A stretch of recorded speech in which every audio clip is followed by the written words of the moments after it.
Bismillahirrahmanirrahim. Assalamualaikum warahmatullahi wabarakatuh.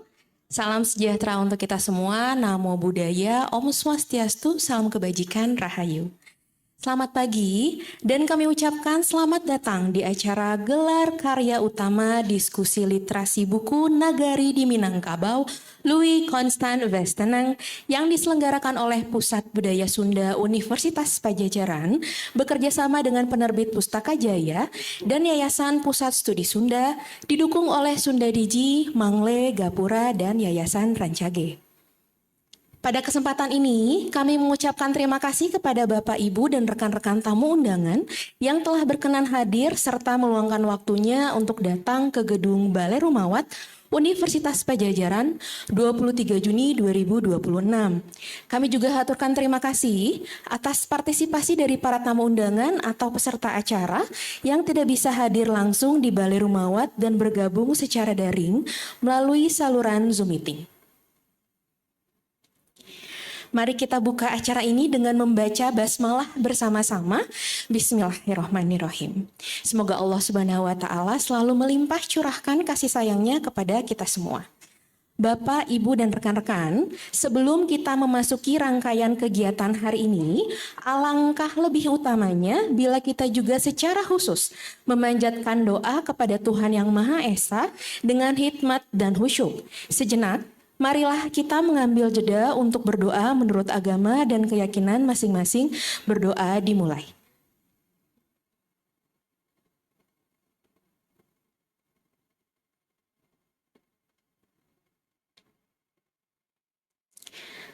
Amin, amin ya robbal alamin. Semoga Allah mengabulkan doa kita.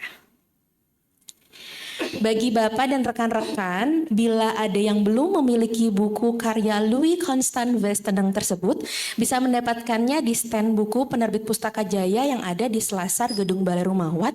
Di sana tersedia juga buku-buku sastra, kajian bahasa, budaya, sejarah, dan buku pilihan lainnya dari penerbit Pustaka Jaya. Dan bagi yang tidak sempat berkunjung ke stand Pustaka Jaya, tidak usah khawatir. Buku-buku terbitan Pustaka Jaya juga bisa dipesan secara daring melalui Lokapasar penerbit Pustaka Jaya. Hadirin yang kami hormati, buku Louis Constant Westeneng ini baik secara langsung ataupun tidak telah menyumbang pada penyelamatan warisan budaya tak benda bukan hanya untuk orang Minangkabau semata, tetapi juga untuk masyarakat Nusantara pada umumnya. Dengan alasan itu pula, Pusat Budaya Sunda Universitas Padjadjaran yang mempunyai semangat menyelamatkan ciri peradaban menyelenggarakan acara untuk di hari ini. Karenanya kami persilakan kepada Bapak Profesor Dr. Insinyur Ganjar Kurnia DIE sebagai Kepala Pusat Budaya Sunda Universitas Padjadjaran untuk memberikan sambutan. Kepada Prof. Ganjar kami persilakan.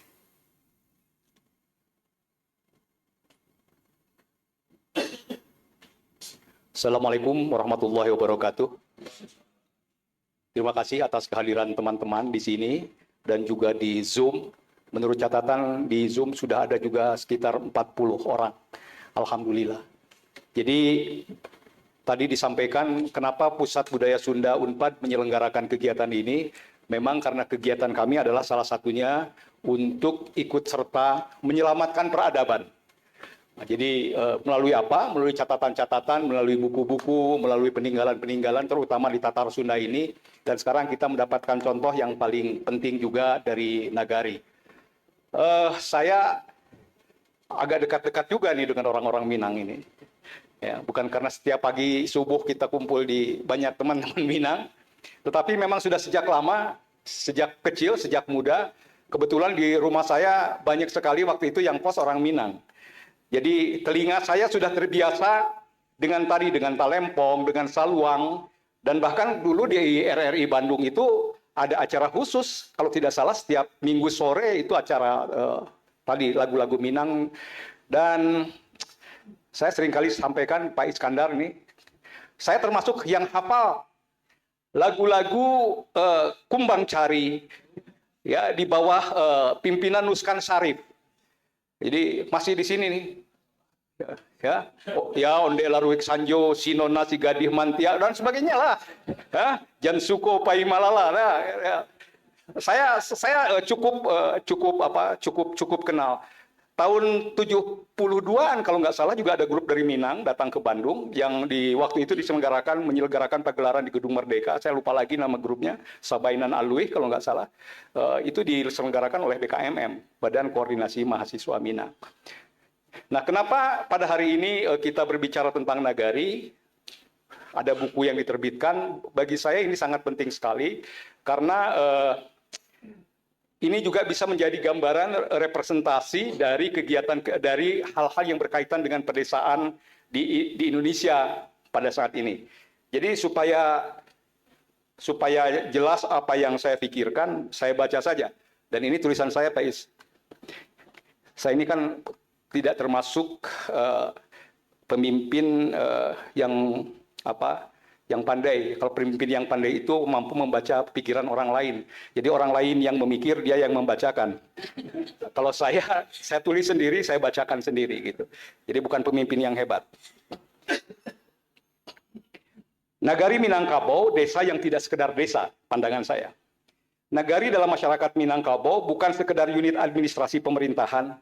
Ia adalah kesatuan masyarakat hukum adat, ruang hidup, ruang genealogis, ruang ekonomi sekaligus ruang moral. Nah, di dalam Nagari terdapat jorong. Nah, ini yang menjadi masalah nanti kita bicarakan juga mungkin ya. Suku, kaum, tanah ulayat, surau, balai adat, tinik mama, kaling ulama, cerdik pandai, bondo kanduang, dan anak Nagari dan seterusnya. Dengan kata lain, Nagari adalah republik kecil, gitu, dalam tanda petik. Republik Kecil Minangkabau. Ada wilayah, ada penduduk, ada norma, kepemimpinan, musyawarah, serta mekanisme sosial untuk mengatur kehidupan bersama. Secara kultural, Nagari berdiri di atas prinsip yang kita tahu semua, adat basandi syara basandi kitabullah. Pemerintahan bukan hanya soal surat menyurat, tanda tangan, proyek jalan, atau laporan pertanggungjawaban. Kalau sekarang kan begitu. Pemerintahan Nagari juga menyangkut tata hubungan antar kaum, pengelolaan tanah ulayat, penyelesaian sengketa, pewarisan nilai, dan penjagaan martabat kolektif. Karena itu ketika Nagari diperlakukan hanya sebagai desa administratif, sebagian rohnya ikut mengecil. Nah, mungkin nanti bisa disampaikan. Saya kebetulan juga beberapa tahun 90-an, tahun 2000-an banyak pulang pergi ke sana juga untuk urusan irigasi. Jadi saya tahu persis juga bagaimana perubahan dari sistem Nagari dari jorong menjadi desa. Pada masa Orde Baru dengan lahirnya Undang-Undang Nomor 5 Tahun 79 tentang pemerintahan desa, negara melakukan penyeragaman untuk pemerintahan desa di seluruh Indonesia. Nah, ini hampir semua organisasi perkumpulan petani pemakai air, kalau dulunya Mitra Cai, sekarang menjadi organisasi petani di sana juga ada kelompok-kelompok ya. Kemudian Subak juga jadi pokoknya diseragamkan sampai anggaran dasarnya juga diseragamkan ya. Jadi organisasi perkumpulan petani pemakai air, nama begitu kan, landasan Pancasila gitu. Undang-Undang Dasar 45, nggak tahu petani pada ngerti atau tidak tuh yang pakai begitu. Tapi ada hal yang berkaitan dengan penyeragaman. Dalam penjelasan undang-undang tersebut memang disebutkan bahwa bentuk pemerintahan desa yang beraneka ragam dianggap dapat menjadi hambatan bagi pembinaan dan pengendalian pembangunan karena itu diarahkan pada bentuk dan susunan pemerintahan desa yang seragam. Nah, jadi perbedaan itu dianggap bermasalah gitu. Nah, bagi Sumatera Barat konsekuensinya besar. Nagari sebagai satuan pemerintahan lokal kehilangan kedudukan formalnya. Banyak wilayah Nagari dipecah menjadi desa-desa administratif. Jorong yang sebelumnya merupakan bagian organik dari Nagari berubah menjadi unit administratif terendah. Kajian tentang Sumatera Barat mencatat bahwa selama berlakunya Undang-Undang 75 tahun 79, Nagari sebagai unit pemerintahan tidak ada lagi, sementara fungsi pemerintahan terdepan beralih kepada desa. Nah, ini yang menyebabkan pada saat itu ya kami bermain di perkumpulan petani pemakai air agak kesulitan. Ya. Artinya bukan hanya administratif, tapi juga secara sosiologis. Pertama, hubungan antara pemerintahan formal dan kelembagaan adat menjadi renggang. Kedua, tanah ulayat dan otoritas adat sering tidak lagi berada dalam arena pengambilan keputusan yang kuat. Ketiga, demokrasi lokal yang sebelumnya bertumpu pada musyawarah anak Nagari berubah menjadi prosedur birokratis. Keempat, identitas kolektif Nagari melemah karena masyarakat lebih sering berurusan dengan desa sebagai kantor, bukan Nagari sebagai rumah bersama. Kemudian kelihatannya dicek ulang begitu itu dan kemudian kembali lagi ke arah otonomi daerah dan kebangkitan identitas lokal. Jadi karena pengalaman seperti itu dengan dengan Undang-Undang Desa tahun 2014 kelihatannya dikembalikan lagi itu fungsi itu. Tetapi tidak ada masalah. Karena dulunya sudah nagari, dirubah menjadi desa, ketika desa kemudian dirubah lagi ke sini, kan jadi ada periode yang sebetulnya mungkin ada transisi kembali. Inilah juga persoalan yang harus kita lihat bersama. Ya, jadi ketika kembali lagi, tetap saja, ya, walaupun misalnya nagari diidentikan dengan desa, misalnya begitu, kan ujung-ujungnya sama juga. Ya, ada soal kepemimpinan, ada soal segala macam, ada soal APBD, ada soal segala macam. Hal-hal yang pada awalnya merupakan bagian dari gotong royong, kemudian berubah menjadi ketergantungan lah diantaranya kepada desa. Banyak sekali lah konsekuensi dan sebetulnya ini adalah pembelajaran bagi kita semua bahwa desa itu sebagai unit terendah itu juga harus dilihat, bukan hanya seperti sekarang ini, malah sekarang menjadi bagian dari mekanisme pemerintahan yang ujung-ujungnya sebagai bagian dari alat kekuasaan, sehingga urusan-urusan yang berkaitan dengan kegotong royongan, dengan kemandirian sedikit demi sedikit menjadi lemah, tetapi di satu sisi sebetulnya menjadi beban juga kepada pemerintah. Saya kira itu aja sebagai pengantar. Jadi saya tertarik sekali sebetulnya, oleh karena itu ketika Pustaka Jaya mengajak untuk membicarakan ini, saya semangat karena mengingat saya beberapa puluh tahun yang ke belakang yang bolak-balik juga ke Tanah Minang untuk salah satunya mempelajari perubahan-perubahan dari nagari menjadi desa. Terima kasih atas kehadirannya. Mudah-mudahan ini menjadi bagian dari diskusi kita yang menarik pada saat ini. Billahi taufiq wal hidayah. Wassalamualaikum warahmatullahi wabarakatuh.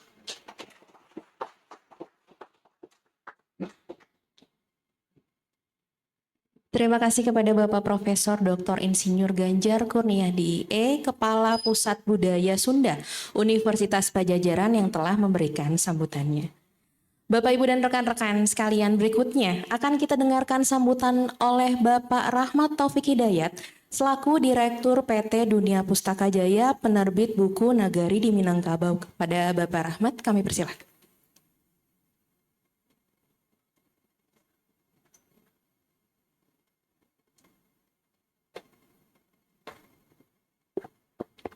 Assalamualaikum warahmatullahi wabarakatuh. Bapak Ibu yang terhormat, berbahagia sekali hari ini Pustaka Jaya bekerja sama dengan Pusat Budaya Sunda Universitas Pajajaran bisa menyelenggarakan diskusi buku Nagari di Minangkabau. Ini yang digarap secara daria oleh Dr. Suryadi dari Universitas Leiden. Pak Suryadi juga penulis yang produktif, Bapak Ibu sekalian, peneliti yang tangguh. Salah satu karyanya ini bagaimana bisa menulis biografi Baginda Dahlan Abdullah yang setebal ini begitu ya. Dan ini sangat kuat referensinya, saya kira luar biasa sebagai karya yang itu bisa jadi teladan dari mudah-mudahan para sarjana kita bagaimana menulis sebuah biografi gitu ya. Saya tidak pernah kenal Pak Suryadi, Pak, sampai tahun 2023. Saya diundang oleh Universitas Leiden untuk menulis buku ensiklopedia sastra Nusantara. Jadi itu saat 4 Mei 2023 ya, saya sangat terkesan. Jadi karena orang gaptek lah, orang begitu datang ke Amsterdam itu roaming internasional saya tidak jalan gitu. Jadi saya tidak tahu, dan di HP itu kan ada alamat tempat menginap ya di Van Sweetenstraat. Wah, kata saya, hilang ini, nggak kebaca lah. Jadi tapi sepanjang itu saya berdoa menggunakan doa Nabi Musa ketika dia hijrah ke negeri Madian ya. Robi ini 5 angjal ta'ilah yang muhairin pakir gitu.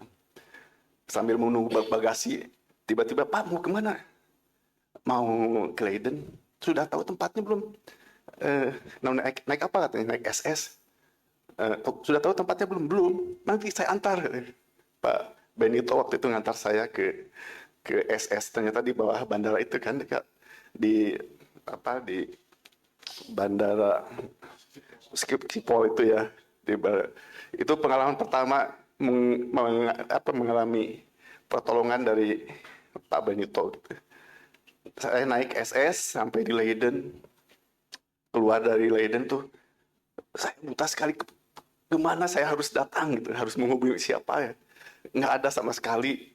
Jadi saya bolak-balik tuh antara stasiun sampai terminal bis ya, selama 2 jam tuh. Mudah-mudahan ada orang Indonesia yang saya kenal gitu, tidak ada.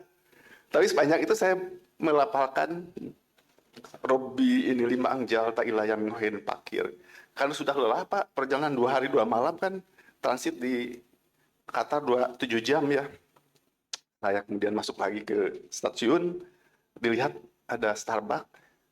Saya di Bandung saja nggak pernah ke Starbucks gitu. Tapi ini darurat, saya akan ngopi dulu. Saya ngopi di sana. Pesan cappuccino, begitu pesanan saya bawa, ternyata di depan saya nanya, Pak baru datang? Ya, kenalkan saya Suryadi. Oh Pak Suryadi katanya. Bapak kan penerjemah Mikihiro Moriyama ya di Semangat Baru itu Kang, yang diterbitkan Gramedia ya, pustaka KPG ya, KPG. Dan saya juga baca beberapa tulisan Bapak di jurnal. Ya akhirnya saya dapat pertolongan Pak Suryadi. Setelah ngopi itu saya diantar ke Panswitenstraat ya, di rumah Mas Ari, Mas Hanapi, saya di lantai 2 tuh, Mas Ari. Sejak itu kami bersahabat dan suka ngopi di kafe Plot ya Pak ya, di Grand Cafe. Dan kita sering berdiskusi di perpustakaan Universitas Leiden. Jadi hari ini berbahagia sekali Pak Suryadi bisa datang ke Bandung, dan kemudian bukunya baru terbit ini oleh Pustaka Jaya Pak. Alhamdulillah Pustaka Jaya sudah menginjak usia yang ke-55 tahun. Ini suatu rasa syukur tersendiri karena saya masih bisa melanjutkan apa yang sudah dibangun oleh Pak Haji Prosidi tahun 71. Mudah-mudahan nanti juga Pustaka Jaya masih tetap eksis gitu ya. Kami bekerja sama dengan Unpad, Pusat Budaya Sunda Unpad, membangun platform digital Sunda Digi. Dan juga bekerja sama dengan Pusat Studi Sunda membangun platform Gapura.org. Mudah-mudahan Pustaka Jaya bisa menerbitkan karya-karya tulis Bapak Ibu sekalian untuk menyebarkan semangat keilmuan dan peradaban di Indonesia. Itu saja. Hatur nuhun Bapak Ibu yang sudah hadir ke tempat ini, Pak Suryadi dan Bu Eti RS, Ibu Kalsum. Ini banyak senior-senior yang datang, Pak. Khususnya kepada Pak Ganjar yang tidak pernah menolak permintaan saya kalau mau bekerja sama gitu. Terima kasih banyak, Kang. Wassalamualaikum warahmatullahi wabarakatuh. Terima kasih kepada Bapak Rahmat Taufik Hidayat yang telah menyampaikan sambutannya. Bapak, Ibu, dan rekan-rekan sekalian, saat mendengar kata Minangkabau, biasanya identik dengan kampung halaman, kelezatan kulinernya, atau budaya merantaunya, atau mungkin dengan jam gadangnya. Lebih dari seabad yang lalu, Bapak Ibu, tepatnya 113 tahun lalu, pada tahun 1913 di Padang, terbit sebuah buku berjudul De Minangkabausche Nakari yang disusun oleh seorang amtenar kelas tinggi Hindia Belanda bernama Louis Constant Westeneng. Karya tulis tersebut berisi uraian dan analisis tentang sebuah unit geopolitik Minangkabau yang khas, yaitu Nagari. Kini, buku tersebut telah hadir dalam versi bahasa Indonesia, diterjemahkan oleh Bapak Novelia Musda, dan disunting serta diberi kata pengantar oleh Bapak Rais Yatim dan Bapak Suryadi. Diterbitkan oleh penerbit Pustaka Jaya bekerja sama dengan Yayasan Budi dari Kuala Lumpur. Buku tersebut yang akan menjadi tema utama dalam acara kita di hari ini. Hadirin yang terhormat, tibalah saatnya kita di acara utama hari ini, yaitu gelar karya utama diskusi literasi buku nagari di Minangkabau, Louis Constant Westeneng. Diskusi ini akan dipandu oleh Bapak Redi Susanto. Izinkan saya memperkenalkan moderator kita. Redi Susanto, lahir di Palembang 25 Desember 1967, lulus dari Departemen Jurnalistik Vkom Universitas Pajajaran pada tahun 1992. Pernah bekerja sebagai jurnalis dan editor di beberapa penerbit dan media, baik di Jakarta dan di Bandung, antara lain di Penerbit Pustaka Utama Grafiti Kelompok Tempo tahun 1994 sampai dengan 1998, Mingguan Tokoh Kelompok Bali Pos 1998 sampai dengan 1999, Mizan Media Utama 1999 dan Kiblat Buku Utama 2000 sampai dengan 2022, penerbit yang ikut dia dirikan. Menulis artikel, puisi, dan resensi buku di berbagai media massa. Beliau juga telah menulis puluhan buku, diantaranya buku laris 100 tokoh abad ke-20 paling berpengaruh di 2004, Emotikon, Kamus Gaul Internet 2002, Kamus Kata Baku Bahasa Indonesia cetakan keempat 2019, dan Malam yang Sangat Mengharukan 2022. Kini, di samping tetap menjadi penulis dan editor, beliau juga telah menerjemahkan sejumlah buku serta mengelola toko buku daring. Kepada Bapak Redi Susanto, kami persilahkan untuk memandu jalannya diskusi hari ini.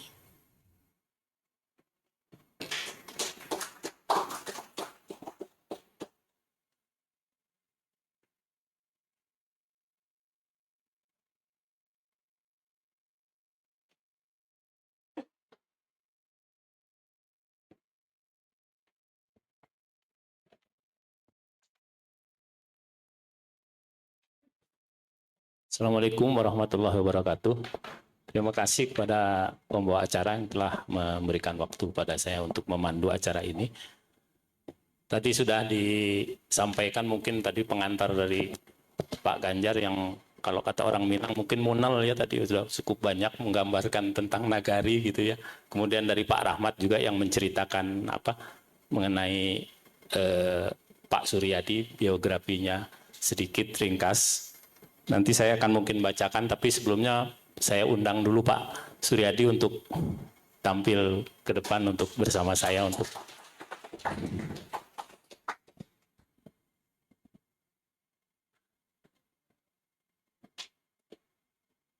silakan Pak. Ya. Mungkin saya akan membacakan dulu sebelum ini. Tadi sudah dari Pak Rahmat sudah disebutkan, jadi saya sendiri baru hari ini bertemu dengan Pak Suryadi, tapi mungkin kita sebagai editor dan penulis sudah lama kenal gitu ya, terutama seperti Pak Rahmat bilang, saya baca buku Pak Suryadi terjemahannya yang Semangat Baru, Pak Miki, saya baca itu jadi saya melihat terjemahan Pak Suryadi itu, wah ternyata orang Minang sama orang Sunda itu sangat bersaudara gitu, sangat memahami tentang literasi di Sunda pada tahun-tahun gitu. Saya sendiri bukan orang Sunda sebetulnya, saya aslinya Palembang tadi udah disebutkan.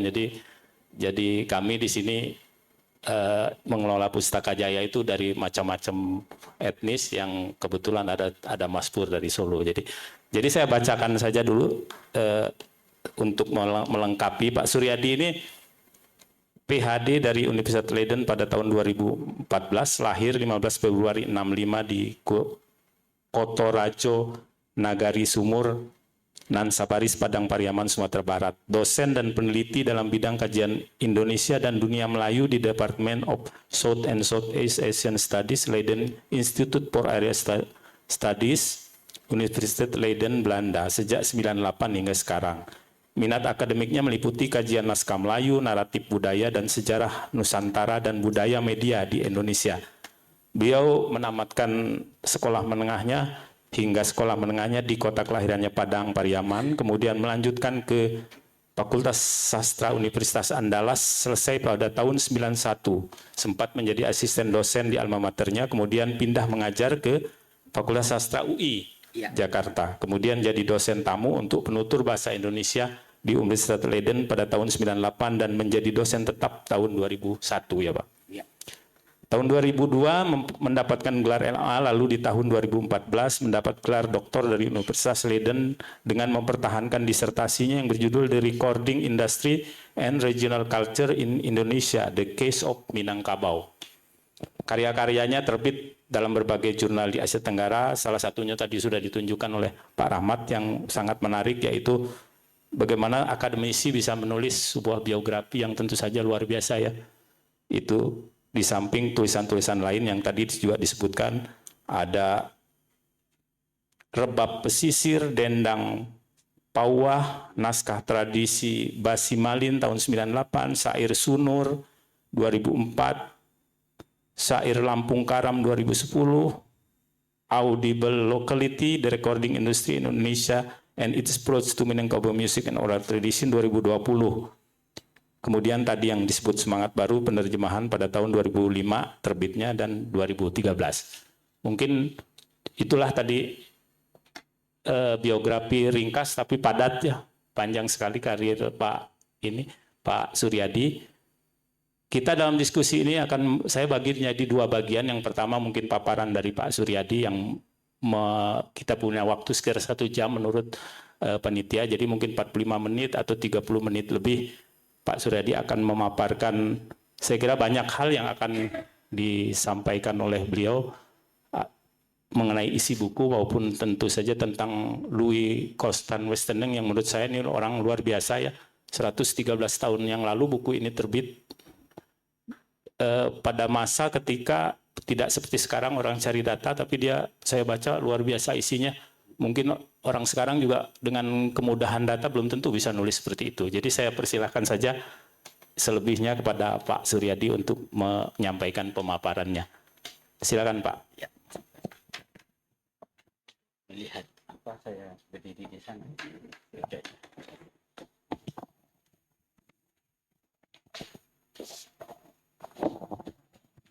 Sudah ada apa?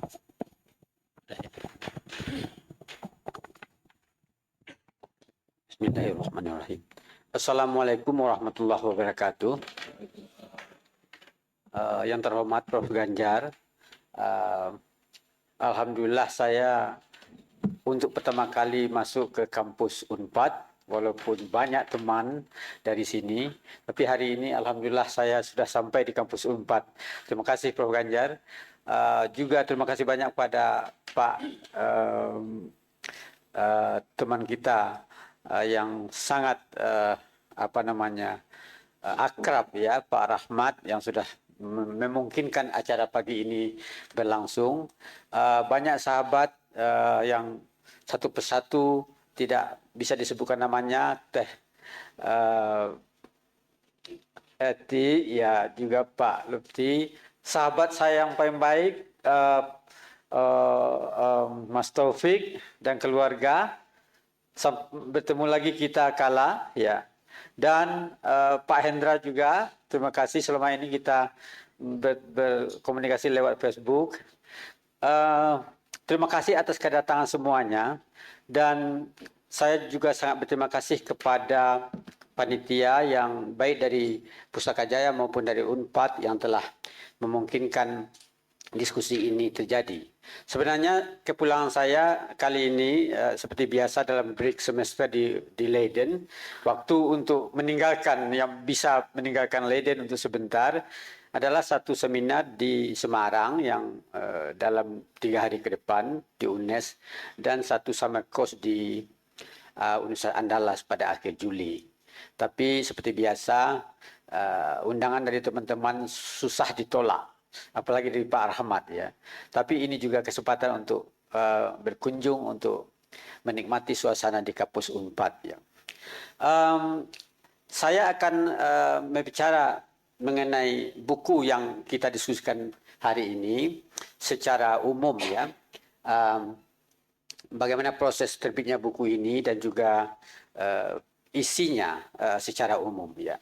Barangkali mungkin nanti justru diskusi lebih banyak. Sebenarnya ini satu hal yang luar biasa karena justru awal dari pengenalan buku ini terjadi di Tanah Sunda bukan. Semestinya ini di kantor Gubernur Sumatera Barat di Padang sana ya. Mudah-mudahan mereka melihat di sana. Tapi ini juga satu kesempatan menurut saya, seperti Prof. Ganjar tadi bilang, mengatakan bahwa semacam reuni untuk mengingat kembali hubungan Sunda dan Tanah Minangkabau itu, yaitu ketika Syarifah Nawawi, perempuan pertama Minangkabau yang mengenal sekolah sekuler, menikah dengan Regen Bandung Wiranata Kusuma. Walaupun pernikahan itu akhirnya berpisah, tapi ini satu titik yang oleh Haji Agus Salim dikatakan pertemuan intelektual antara Sunda dan Minangkabau ya, Syarifah Nawawi ya. Tadi sudah dikatakan bahwa buku ini sebenarnya ditulis oleh seorang amtenar kelas tinggi ya, atau menengah lah ya, dalam struktur organisasi Binnenlandbestuur Hindia Belanda, yaitu asisten residen Louis Constantin Westeneng ya. Louis atau orang Minang menyebutnya dengan lidahnya Tuan Siteneng ya, Tuan Siteneng ya. Diterbitkan oleh Paul Bomer Co, yaitu satu penerbit Belanda yang ada di Padang, yang awal itu ada di Padang, yang sudah menerbitkan banyak buku yang terkait dengan Minangkabau juga, tapi juga aturan-aturan atau regulasi yang dibuat oleh pemerintah residensi Sumatera Barat pada waktu itu. Ini foto Paul Böhmer, sebenarnya dia ini orang Jerman ya, tapi lama tinggal di seperti biasa dulu Hindia Belanda, Moi India yang cantik ini, negeri kita yang cantik ini mengundang banyak orang datang ke sini di bawah tentunya koordinasi atau berhubungan dengan pemerintah Hindia Belanda masa itu. Paul Böhmer datang ke Padang dan membuat perusahaan penerbitan ya. Nah, inilah salah satu bukunya. Dalam kolofon edisi pertama buku ini dikatakan bahwa draft buku ini diselesaikan oleh Westeneng tahun 1912. Jadi mungkin 1 tahun setelahnya baru diterbitkan ya. Oke, lanjut. Nah, kemudian ternyata buku ini diterbitkan ulang ya. Jadi cetakan kedua muncul pada tahun 1915, tapi diterbitkan oleh institusi Encyclopedisch Bureau di Batavia ya. Jadi di bawah seri yang namanya Mededelingen van het Bureau van de Bestuurszaken der Buitenbezittingen, berita-berita kantor urusan administrasi wilayah luar Jawa. Nah, tetapi kita melihat ada perubahan judul juga, dalam arti tadi Minangkabau itu dipisah kata-katanya, sekarang disatukan ya. Saya kira itu juga karena perubahan ejaan ya sejak Van Opposition masa itu dalam penulisan aksara Melayu, bahasa Melayu dan dengan aksara Latin pada masa itu. Nah, dalam edisi ini sebenarnya edisi Mededelingen ini ada dua, yang satu lagi mengenai Kerinci ya, oleh kontrolur Van Aken ya, yang bertugas di Kerinci. Salah satu saya rasa sumber terawal juga mengenai Afdeling Kerinci ya, yang saya tidak tahu, mungkin pemerintah Provinsi Jambi perlu juga menerjemahkan ini, karena banyak data mengenai Kerinci ya pada awal abad ke-20 dipaparkan oleh Van Aken dalam seri ini. Jadi ini ada dua, yang satu dari Minangkabau Nagari dari Westeneng, dan yang ini yang kedua, yang bagian pertamanya dari Van Aken. Berikutnya, nah kemudian edisi ini diterbitkan independen ya, maksudnya dipisahkan dari Van Aken tadi. Jadi tahun 1918 ya. Dan sekali lagi oleh Encyclopedic Bureau di Batavia. Tapi dalam edisi ini ditambahkan tiga lampiran ya, yang bisa kita lihat dalam terjemahan ini. dan juga ditambahkan dengan foto-foto ilustrasi ya. Jadi lebih banyak, lebih tebal jadinya. Nah, itu 3 edisi ini yang sejak edisi pertamanya selama mungkin lebih dari 100 tahun kurang dikenal oleh masyarakat Minangkabau sendiri. Nah, berikutnya, siapa sebenarnya Louis Constantine Westeneng?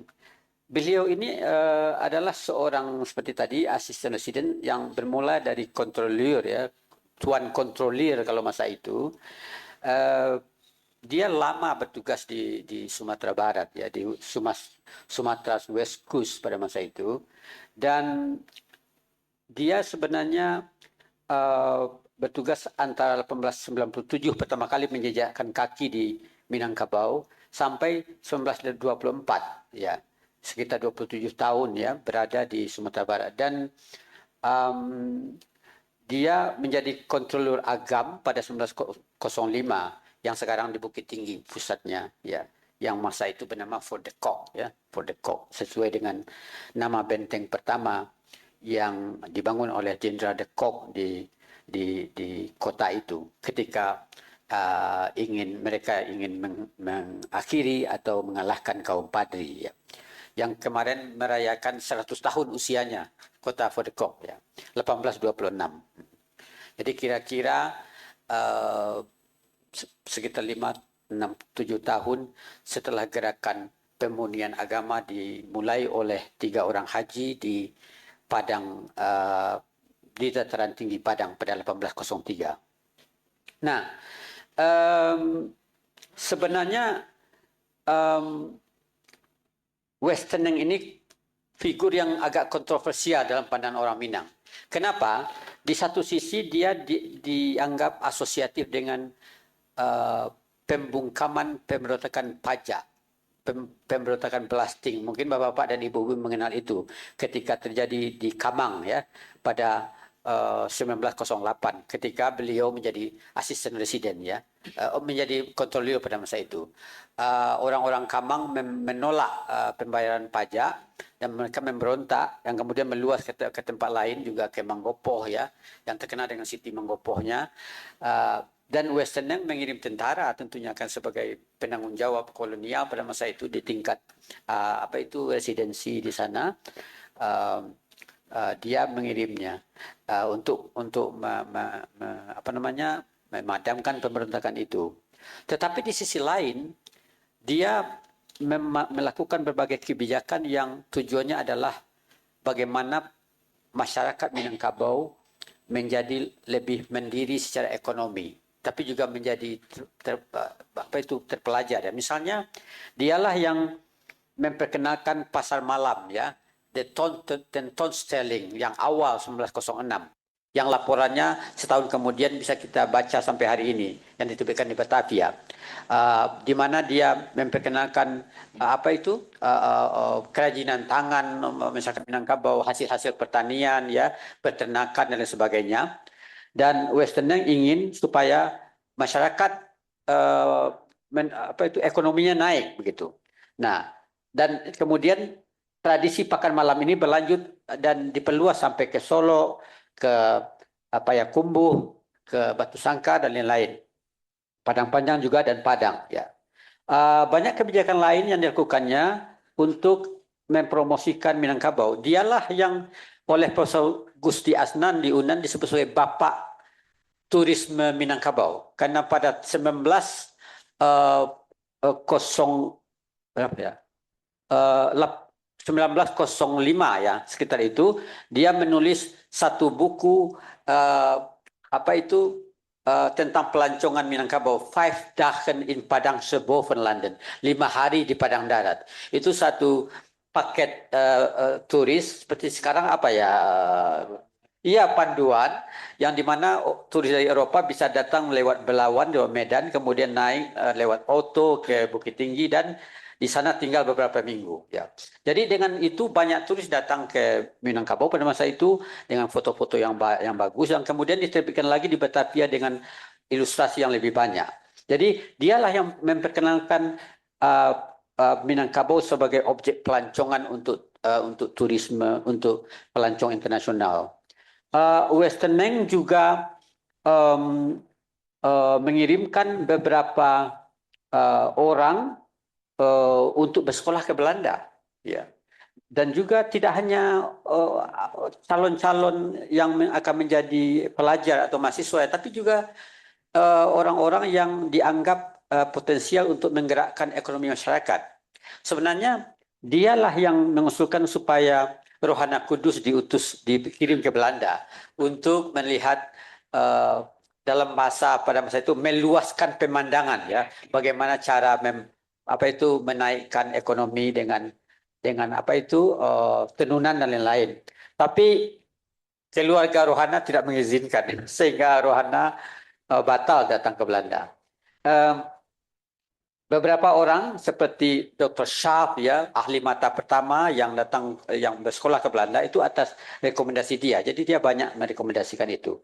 Western Bank dalam obituarinya yang ditulis oleh sebuah koran Belanda, The Telegraaf, mengatakan pintar sekali berbahasa Minangkabau. Dan saya mengecek Prof. Ganjar dosiernya di National Archive di Den Haag dan di Leiden, bundel dosier, ya, penuh dengan catatan. Apa saja dia catat, pantun Minang, kemudian ungkapan-ungkapan Minang, dan tampaknya memang punya keingintahuan yang tinggi mengenai aspek budaya Minangkabau itu, baik yang tangible, yang fisik maupun yang non fisik, ya.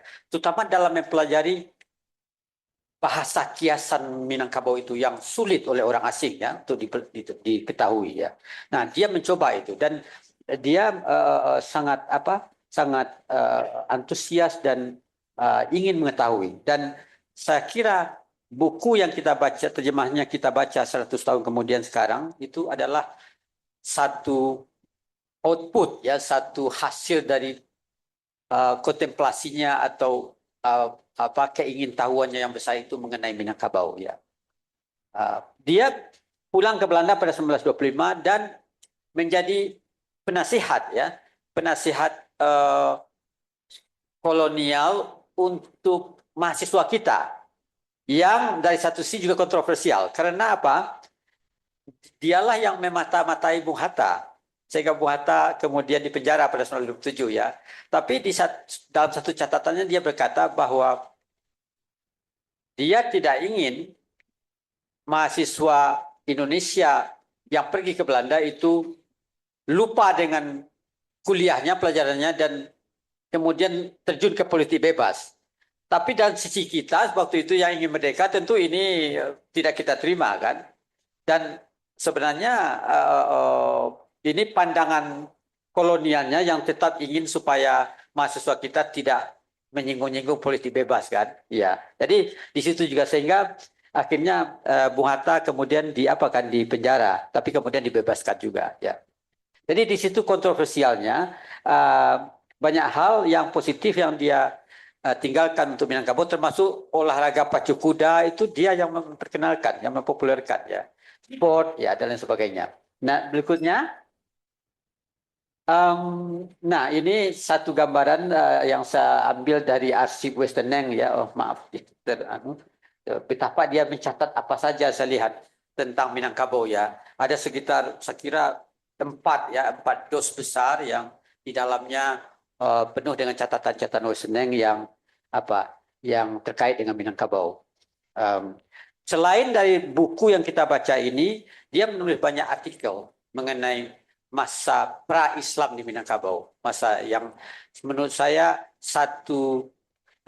dalam kajian ilmiah Prof. Ganjar yang agak rumit, ya, dan sampai sekarang tidak banyak. Bagaimana Minangkabau itu sebelum Islam masuk sebenarnya, itu hampir sulit, ya, untuk mencarinya. Dan Western Bank menulis beberapa artikel mengenai itu berdasarkan temuan-temuan yang waktu itu masih ada, begitu. Tapi syukur sekarang ada satu kandidat PhD kita dari Jambi yang menulis disertasi mengenai bagian tengah Sumatera sebelum Islam ya. Mudah-mudahan akan menjadi satu kontribusi dalam melihat sejarah Sumatera dalam periode yang lebih awal. Sebab ketika Raffles masuk ke Minangkabau pada 1819, seperti kita bisa catat baca dalam laporan hariannya yang disusun oleh istrinya Sofia, dia sudah menemukan tidak ada lagi Istana Pagaruyung itu. Seolah katanya ada satu kekuatan besar yang menghancurkan pedalaman Minangkabau itu. Apa ya? Mungkin gempa atau apa konflik ya itu yang hilang karena kan tanah Sumatera juga bagian lain itu sangat terus kena gempa ya. Jadi berubah terus ya. Jadi itu yang terjadi. Berikutnya, nah.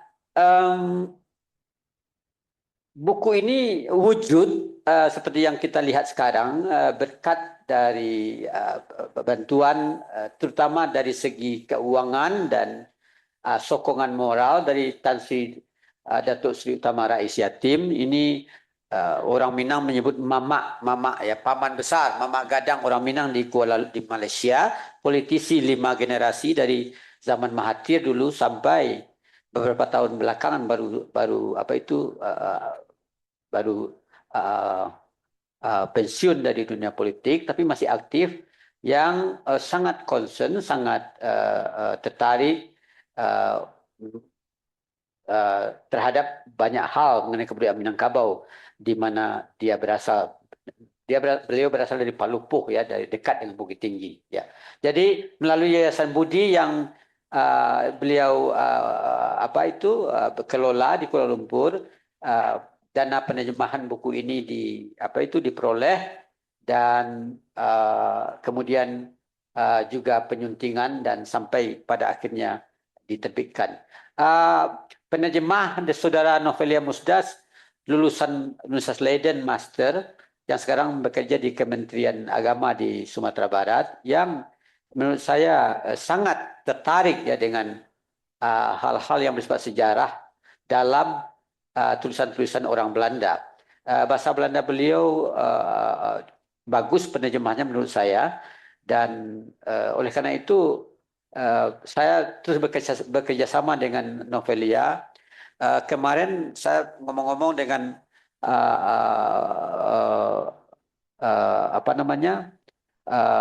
dengan Pak Rahmat, barangkali kalau kita cari seleksi ya beberapa artikel mengenai Sunda dan kita terjemahkan apakah dari segi geografi, banyak sekali Sunda itu sama dengan Minang adalah objek yang sangat-sangat menarik bagi sarjana-sarjana Belanda sepanjang 100 tahun lebih ya. Dan saya tidak tahu apakah sudah ada katalog lengkap mengenai itu ya. Tapi ketika Colonial Institute didirikan pada awal abad ke-20 di Amsterdam, itu termasuk juga Minangkabau Institute ya. Saya rasa Java Institute, setelah itu mungkin Sunda juga ada. Mungkin harus kita cari Pak Rahmat kalau ada nanti ya. Nah, maksud saya dengan Novelia ini sudah menyiapkan buku berikutnya, yaitu beberapa hal mengenai pra-Islam di Minangkabau. Jadi misalnya Van der Toorn itu menulis kepercayaan orang Minang terhadap yang gaib ya, tentang si Jundai, tentang si Jundai itu semacam apa ya? Iya. Jadi hal-hal yang gaib, bagaimana pelesit misalnya. Ini juga berkat dukungan Tan Sri, karena menurut Tan Sri yang asli Minangkabau itu sebenarnya. Dan kita melihat dalam buku juga saya sudah uraikan dengan Tan Sri dalam pengantar esai pengantar, bahwa sebenarnya banyak hal-hal yang asali Minangkabau itu juga di tempat lain itu kemudian menghilang seiring dengan masuknya pengaruh Islam, kemudian pengaruh modernitas ya. Jadi mungkin Pak Rahmat nanti kita cari ya artikel-artikel yang menarik agak 10 mengenai Sunda, apakah dari segi geografi, dari segi kepercayaan, dari segi seni, kemudian kita terjemahkan. Kenapa? Data-data dari 150 tahun lalu itu semacam panduan bagi kita kembali untuk melihat masa lampau masyarakat kita, kan? Walaupun itu dari pandangan orang asing barangkali, tapi ada hal-hal yang menarik. Ya. Dan saya sebenarnya di sini hanya sebagai pelengkap, Bapak Ibu sekalian. Jadi untuk mengatur ini dengan Pak Rahmat dan sebagainya, ya, menyunting hal-hal yang saya anggap belum tepat begitu, sehingga akhirnya buku ini wujud sekarang. Berikutnya, nah, saya hanya akan bicara mengenai isi buku ini secara umum saja, karena justru kalau agak detail nanti orang nggak mau beli nih Pro Ganjar, ya.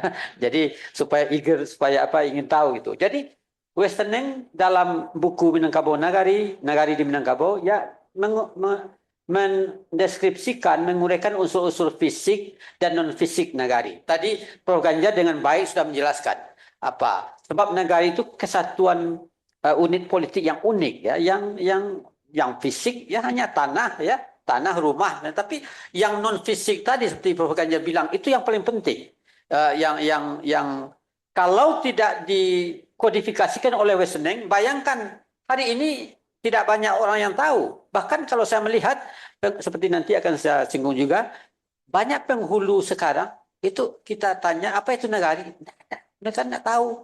Karena selama bergenerasi hanya hidup dalam repertoire lisan di kepala. Dan ketika seorang penghulu meninggal, semua itu hilang. Kan? Nah, di sini juga the power of literacy, kalau kita meminjam istilah Jack Gody, ya, yang seorang antropolog Inggris yang membandingkan antara orality dan literasi, seperti juga Walter Jeong. Ada positifnya, ada negatifnya. Jadi unsur-unsur non fisik itu yang unsur fisik oke lah, masih bisa kita lihat sekarang. Tapi rumah gadang pun sudah banyak yang roboh. Tanah pun sudah banyak yang disertifikatkan. Salah satu aspek yang sangat krusial sekarang di Minangkabau adalah ketika tanah ulayat dipaksa oleh Jakarta untuk disertifikatkan. Dan itu kalau sertifikat itu kan sudah atas nama seseorang. Sehingga kalau mama itu masih tahu fungsinya, dia akan menjaga. Tapi kalau mamanya sudah nggak benar, dijualnya, kan, anak kemenakannya jadi miskin, kan, terutama perempuan, di mana tanah ulayat atau pusako tinggi adalah bagian yang penting dari kehidupan kaum perempuan Minangkabau, ya. Nah, itu. Jadi itu berikutnya. Nah, dalam pengantar saya menggambarkan bagaimana dinamika nagari itu. Tadi Prof. Ganjar dengan baik sudah menjelaskan intervensi Orde Baru, ya, sejak Orde Baru sebenarnya terhadap nagari di Minangkabau dengan penyeragaman desa itu. Tapi sebenarnya kalau menurut saya, sejak Islam mulai diperkenalkan oleh Aceh, sejak pantai barat Aceh pantai barat Sumatera dikuasai Aceh sampai sekitar Bengkulu sekarang pada abad ke-16 atau sebelumnya sedikit, seperti banyak dikaji oleh oleh beberapa sejarawan, itu nagari yang asali itu sudah mengalami semacam makanya kemudian muncul kata-kata. Salah satu unsur fisik yang melengkapi nagari adalah babalai bamusaji. Maka saya kira ini berbalai dan bermasjid ini muncul secara Islam masuk. Karena kalau menurut uraian Westerning dalam bab pertama itu, ya, unsur asal nagari itu adalah taratak mulo dibuat. Taratak itu kampung kecil, ya, semacam ladang gitu. Sudah taratak menjadi koto, diperluas. Sudah koto menjadi dusun, baru berkampung banagari. Ya, tidak ada. Kemudian setelah Islam muncul kata itu, bahwa unsur kelengkapan nagari itu sebenarnya adalah ada balai, ada masjid, kan? Jadi itu. Nah, itu saya kira, dan ini makin berproses ketika gelombang kedua Islam muncul dengan munculnya purifikasi gerakan pemurnian agama oleh kaum Padri pada 1803 awal abad 19, ya. Nah, itu makin menguat, ya. Sehingga muncul bahasa ampe balai dan macam-macam, kan, yang kemudian berpengaruh kepada nagari. Kemudian jelas sekali dalam buku Westerning pengaruh Belanda, bagaimana setelah Padri mereka berhasil mengalahkan Padri 1837. Belanda ingin menata Minangkabau, Sumatera Barat, Sumatera West Coast secara administratif dan politik, melakukan penetrasi politik dan ekonomi itu terhadap Nagari. Nah, kemudian setelah pasca kolonial, zaman kemerdekaan seperti kita sudah ketahui, terutama menurut saya Orde Baru, yaitu dengan pengenalan desa. Mungkin zaman Soekarno belum begitu ya, belum begitu. Tapi Orde Baru itu jelas sekali. Jadi tampak bahwa ada proses perubahan yang terus-menerus terjadi. Dan tadi Prof. Ganjar sudah mengatakan ada gerakan kembali ke Nagari. Tapi itu tidak otomatis kita maju lalu surut ke tempat semula, tidak. Nagari sudah berubah kan? Sudah berubah begitu. Sehingga fungsi surau dan sebagainya. Jadi itu berikutnya. Jelas bahwa apa itu kok itu dan maksudnya dan intervensi kolonial. Buku Westeneng jelas Westeneng seorang administrator kolonial. Artinya dia melihat Nagari dari sisi kepentingan kolonial menurut saya. Tapi jelas bahwa di dalam buku ini kita bisa melihat bagaimana Belanda melakukan penetrasi politik dan budaya terhadap Nagari.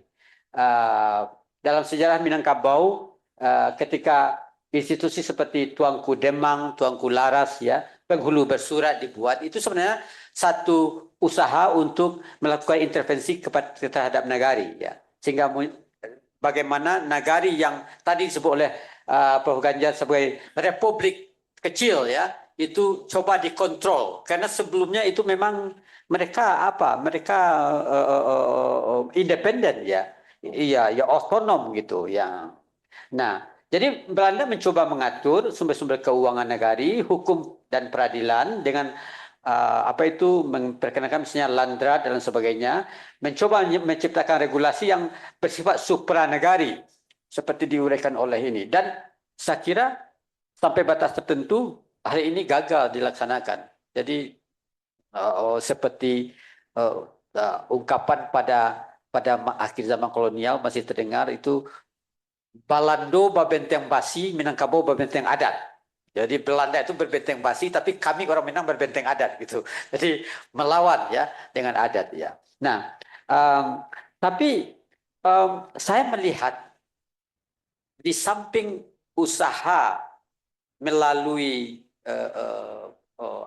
administrasi kolonial Hindia Belanda untuk mengontrol, untuk mempengaruhi Nagari, tetapi juga sebenarnya ada usaha-usaha yang sebenarnya ingin dalam perspektif orang Belanda yang menganggap dirinya maju waktu itu memajukan Nagari. Misalnya di dalam buku itu disebutkan oleh Westeneng bahwa sebenarnya sumber keuangan Nagari itu banyak. Tetapi sumber itu tidak dikelola dengan baik, sehingga pemerintah waktu itu mencoba membuka account bank untuk setiap Nagari. Tapi ini jalan beberapa saat saja. Maksud Westeneng adalah supaya uang Nagari itu jelas. Dia dalam buku kan dia mengatakan dia mengkritik beberapa yang uang Nagari itu yang hilang dikorupsi oleh apa, ya. Dan itu tidak bisa dipertanggungjawabkan gitu. Nah, jadi dia mencoba, tetapi ini kan harus mengalami proses, dan tampaknya menurut saya sampai hari ini pun tidak jalan gitu. Tapi maksudnya itu sebenarnya baik, ya, supaya sumber keuangan Nagari itu bisa dipertanggungjawabkan dan berguna untuk masyarakat Nagari sendiri, ya. Berikutnya jadi menurut saya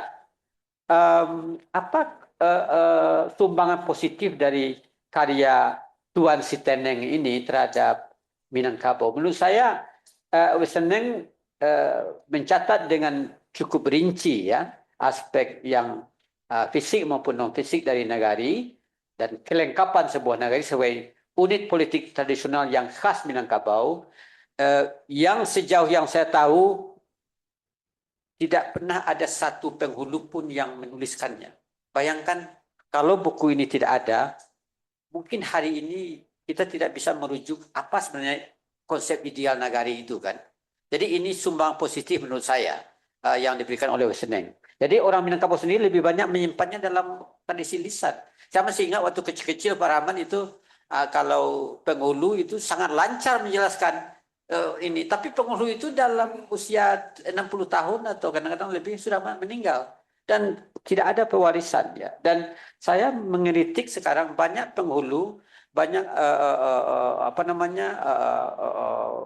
nenek mama yang kebanyakan sudah merantau, tapi pulang untuk diangkat jadi penghulu ya. Tapi ini penghulu rantau ini tidak tahu apapun mengenai apa itu nagari ya.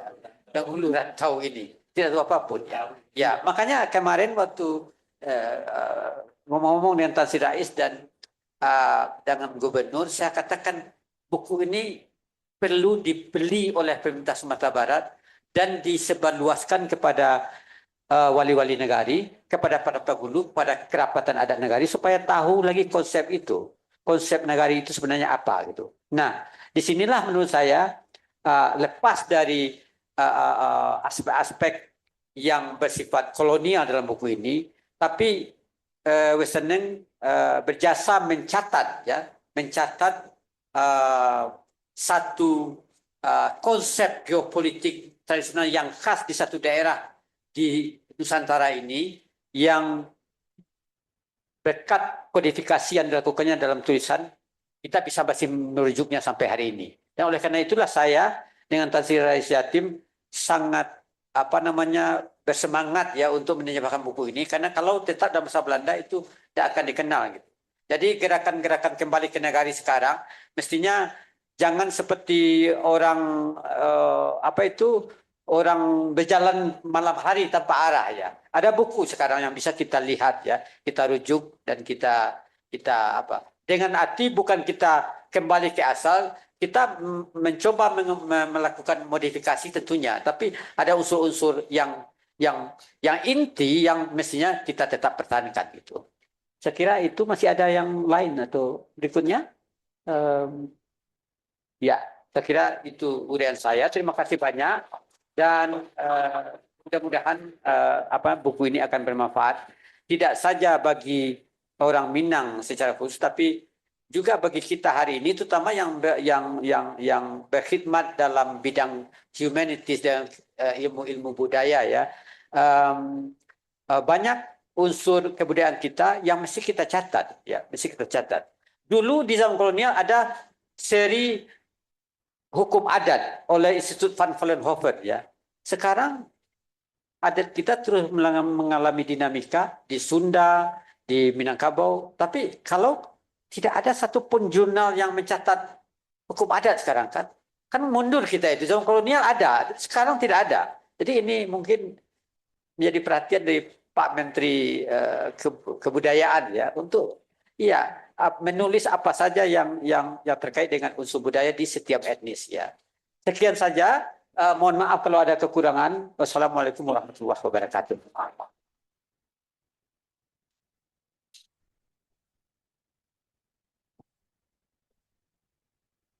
Terima kasih Pak Suryadi atas penjelasannya, sudah sangat lengkap mulai dari tentang penulisnya sampai proses penerjemahannya. Tapi saya kira memang betul tadi yang dikatakan bahwa kalau membicarakan sampai mendalam sekali tentu saja butuh waktu yang sangat panjang, dan kita cuma waktu ini mungkin punya waktu sekitar 30 menitan lagi ke depan untuk tanya jawab, dan saya kira di sini udah banyak sekali senior saya, abang-abang saya, udah saya, kakang-kakang saya yang hadir yang mungkin sudah tidak sabar untuk memberikan pertanyaan atau tanggapan terhadap tentu saja tidak panjang lebar ya karena waktu kita terbatas. Jadi saya berikan satu sesi dulu untuk 3 orang penanya yang tolong sebutkan namanya dan dari mana, dan pertanyaan mohon dipersingkat saja. Silakan dari depan mungkin satu. Ya, selamat datang Prof. Jajang. Saya tidak lihat tadi. Terima kasih sudah datang. Ya, depan dulu. 3 dulu dari Kang Nunu ya mungkin ya. Silakan.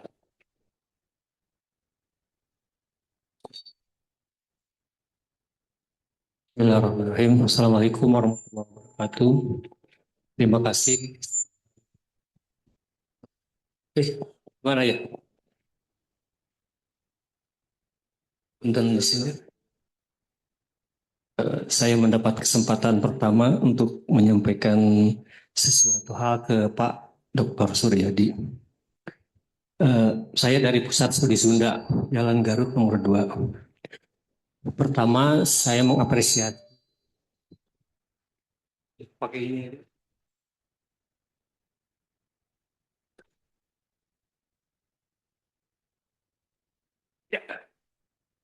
Saya mengapresiasi terbitnya buku ini. Harapannya sebetulnya ada buku sama yang ditulis mestinya oleh orang Indonesia. Jadi kalau malah ini ditulis oleh orang Belanda. Saya belum menemukan itu tentang ini.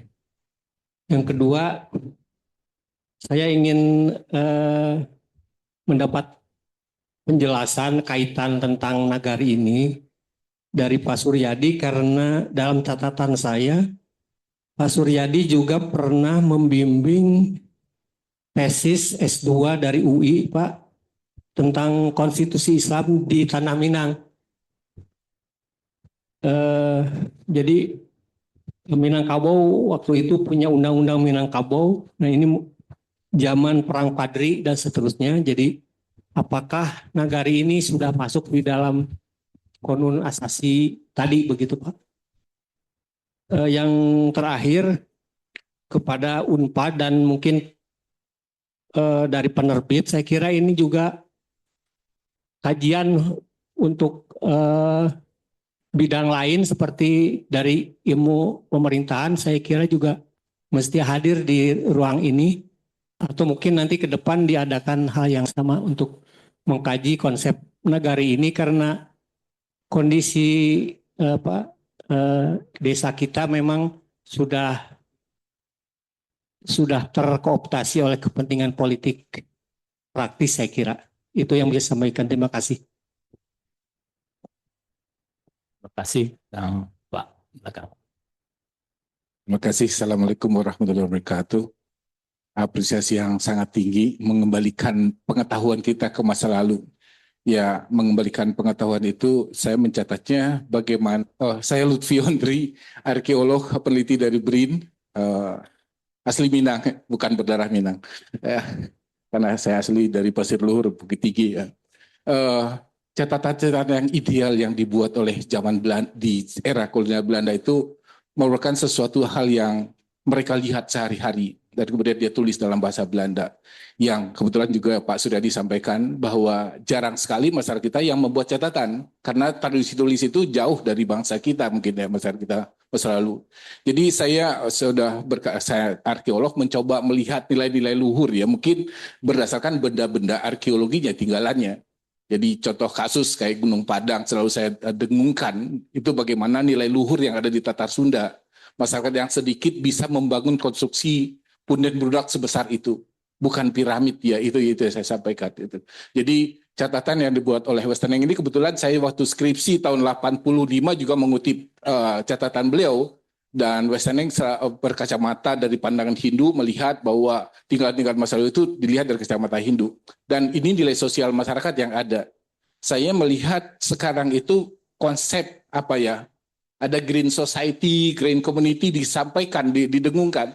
Bahwa kita di Indonesia sangat banyak, apalagi di Tatar Sunda. Masyarakat ada di Tatar Sunda itu adalah masyarakat yang green community. Mereka bersahaja dengan lingkungannya, tapi kita menganggap itu adalah masyarakat yang terbelakang. Justru itulah nilai ideal. Mereka tidak akan terimbas dengan salat Hormuz, saya rasa. Karena mereka bisa beralih dari minyak tanah ke sumber-sumber yang lain. Jadi bagaimana catatan masalah yang lama ini terungkap dan bisa kita baca sama-sama, karena kita enggak, bahasa Belanda lama itu juga susah untuk membacanya dan kemudian kita ambil maknanya. Jadi dengan usaha buku-buku seperti ini, kita berharap seperti tadi juga sudah dijanjikan oleh Pak Suryadi tadi bahwa banyak catatan tentang Sunda yang dibuat, banyak catatan tentang ideal masyarakat masa lalu yang dibuat oleh para Belanda itu dan kemudian diangkat.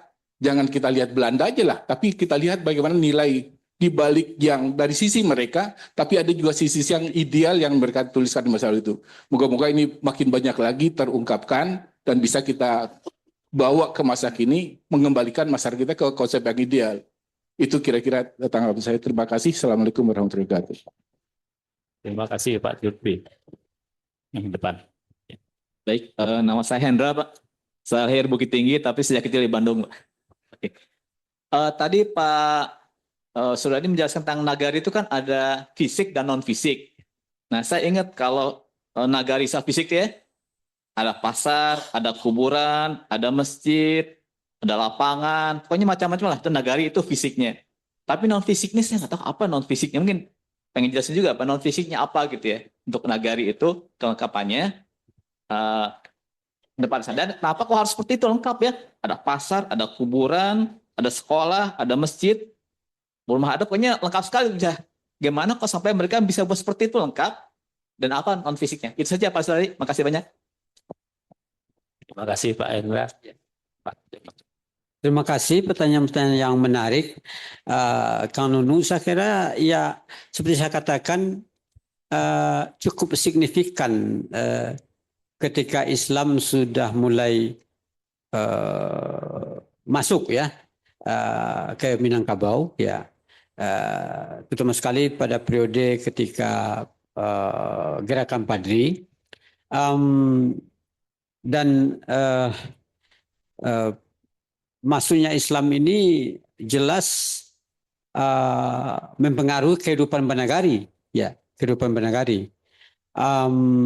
Misalnya institusi-institusi seperti tiga tungku sejarangan misalnya kan, alim ulama, cadai pandai, kemudian penghulu kan, ya. Nah itu alim ulama itu saya kira jelas itu satu tonggak yang muncul setelah Islam masuk kan, setelah Islam masuk ya. Nah jadi jelas sekali Islam itu mereformasi bentuk nagari yang sebelumnya gitu. Ya, secara non fisik tersambung dengan pertanyaan Uda Hendra itu, dan sampai hari ini sebenarnya unsur itu masih bertahan kan, masih bertahan ya, masih perlu gitu. Jadi kalau kita membaca tambo-tambo historiografi tradisional Minang, itu jelas sekali bahwa itu sebenarnya ditulis setelah Islam masuk ya. Sebenarnya kalau mengikut pendapat Prof. Taufik Abdullah, dalam kaba yang paling terkenal di Minangkabau, dalam kaba Cindumato, itu sudah sangat tampak pengaruh Aceh, pengaruh Islam melalui kuasa Aceh di sana kan. Misalnya sekuen atau bagian di mana Bundo Kandung terbang ke langit kan. Ini kan konsep-konsep yang sebenarnya terkait dengan Isra Mi'raj Nabi kan, seperti itu. Ya. Dan lain sebagainya. Jadi di situ muncul integrasi walaupun secara kenyataan seperti banyak ditulis oleh para sarjana, dan ini menjadi satu aspek yang membuat Minangkabau menjadi menarik bagi secara akademik ya, adalah bahwa Islam yang patrilineal itu kok bisa hidup dalam sistem matrilineal yang berdasarkan garis ibu gitu. Satu garis bapak, satu garis ibu. Jadi kalau meminjam istilah almarhum Jeffrey Hadler yang menulis buku yang bagus mengenai Islam and Matriarch kan, yang dari Cornell itu Minangkabau itu ada the culture of paradox. Ya, oleh karena itu ketika terjadi perjanjian Bukit Marapalam selepas menjelang Padri berakhir, itu dikatakan pusaka tinggi itu diwariskan menurut adat. Jadi kalau ada tanah ulayat itu perempuan yang punya hak itu. Kalau mama itu hanya punya kelola, makanya sekarang jadi masalah itu kalau dia disertifikatkan. Saya lihat banyak polemik sekarang antara Elkam, Lembaga Kerapatan Adat Minangkabau, dengan pemerintah. Dan saya setuju dengan beberapa konsep bahwa di sini seperti kata Prof. Ganjar katakan tadi, pusat perlu memberi ruang untuk di mana daerah itu bisa mempertahankan identitasnya. Toh Prof. Ganjar, misalnya kalau konsep sertifikasi itu, tanah itu ditetapkan secara ketat di Minangkabau, itu bukan malah menyulut, bahkan menimbulkan konflik nanti. Banyak sekarang mama yang tidak benar, Prof. Ganjar. Dia sudah disertifikatkan atas namanya, terus kemudian dia jual diam-diam. Itu anak kemenakannya bisa, makanya ada kemenakan yang membunuh mamanya misalnya. Itu karena salah mama. Nah, ini yang kurang diarifi oleh pusat ya. Misalnya ada cara lain, misalnya apa? Registrasi lah gitu. Kalau perlu benar disertifikatkan secara tertulis, yang saya kira memang perlu sesuai dengan perubahan zaman kan. Tapi apalah namanya, bukan sertifikat, registrasi kaum misalnya, di mana di dalam surat itu tercatat semua anggota kaum, baik yang perempuan maupun laki-laki, bukan atas nama seseorang, karena ini berbahaya.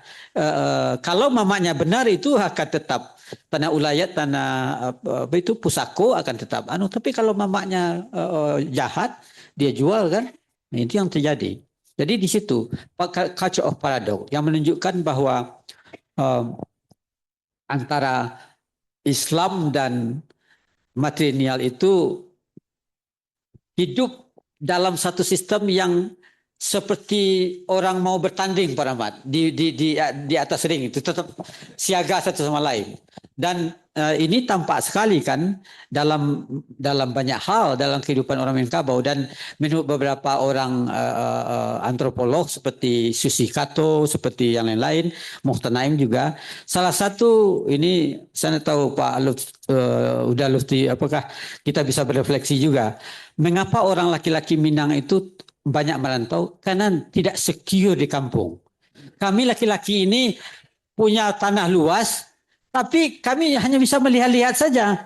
Hasilnya itu untuk perempuan gitu. Jadi bagaimana kalau kami punya istri nanti?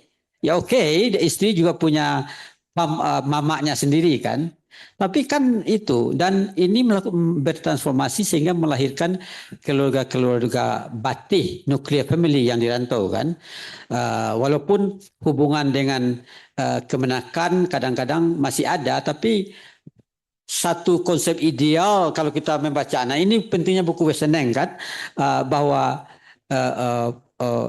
mama itu memang bertanggung jawab terhadap kemenakannya. Saya masih mengalami itu Pak Deddy dulu waktu zaman saya atau sebelum saya itu, kalau seorang kemenakan itu menikah sebelum dia pulang ke rumah istrinya itu diambil uang dari saku mamanya. Nih, ini uang untuk istri. Begitu dulu mama. Makanya ada konsep dalam Minangkabau itu, mama berdaging tabah, kemenakan berpisau tajam. Mama berdaging tebal, kemenakan berpisau tajam. Untuk mengiris ya, karena mama sakunya penuh gitu. Sekarang mama kemenakannya yang hebat-hebat dirantau kan. Jadi peran mama itu tergeser gitu. Nah, jadi begitu. Jadi tetap dalam sebuah dinamik, dan saya rasa titik equilibriumnya belum muncul juga gitu. Tetap begitu. Nah itu satu transformasi yang muncul setelah Islam masuk ya, yang membawa dinamik terhadap negari ya. Tentang komentar dari udah Lutfi, ya itu saya rasa the power of knowledge. Saya melihat ketika orang Belanda mendirikan Colonial Institute, Minahas Bugis Institute ya, Java Institute dan lain sebagainya di Belanda maupun di Jawa pada masa itu adalah dalam rangka how to understand this very diverse society ya, bagaimana memahami masyarakat ini. Ketika kami yang waktu itu konon hanya orang Belanda di situ 6% atau lebih, atau 10% paling banyak, kok bisa mengontrol wilayah yang seluas ini? Itu antara lain karena mengerti kognisi, mengerti pikiran masing-masing etnis itu kan, melalui studi seperti ini, Westeneng atau lain sebagainya kan. Jadi kalau kita lihat foto-foto zaman kolonial itu, satu orang putih itu kok bisa mengontrol luas Pariaman itu, atau mungkin seluas Cianjur gitu ya, dengan satu, karena dia tahu caranya gitu. Ya, dengan kekuatan kecil bisa mengontrol yang besar, yaitu. Nah, lepas dari kepentingan kolonial seperti kata Uda Lutfi tadi, banyak hal-hal yang mereka catat yang memang bagian dari hidup kita pada masa lampau. Yang karena tradisi lisan kita belum, tradisi tulis kita belum sampai ke sana, kita tidak lupa untuk mencatatnya. Oleh karena itu menurut saya publikasi-publikasi itu perlu kita ini. Sebenarnya dulu pada tahun 84 ketika Pak Hasyawe Bakhtiar menjadi kepala LIPI, kan ada proyek besar udah Lutfi. Itu penerjemahan kan, banyak sekali itu. Termasuk bukunya Srike tentang pergolakan agama di Sumatera Barat.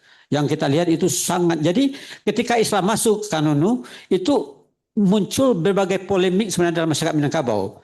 Ujungnya antara kaum adat dan agama, tapi sebenarnya lebih bergolak di dalam ya. Bahkan sampai kepada polemik apakah di masjid itu boleh salat Jumat atau di sini tidak gitu kan. Banyak itu. Nah, jadi ini pentingnya dan tidak hanya masalah budaya. Kalau saya lihat itu laporan di Sumatera Barat saja ada laporan geologi. Jadi di mana sumber emas, di mana sumber batu bara, dan laporan itu lengkap. Ya, dan belum semuanya dieksplorasi. Baru kalau di Sumatera baru tambang ombilin misalnya kan. Tapi banyak itu. Dan misalnya laporan L. Horner, itu seorang geolog pada 1854 ke Payakumbuh dan sekitarnya. Itu dia mencatat sumber-sumber di mana ada mangan, di mana ada emas ya. Dan kalau kita terbitkan itu kan berguna bagi kita. Maksudnya kita tidak memulai dari nol lagi gitu kan. Sudah ada laporan itu misalnya. Nah, hal-hal seperti itu.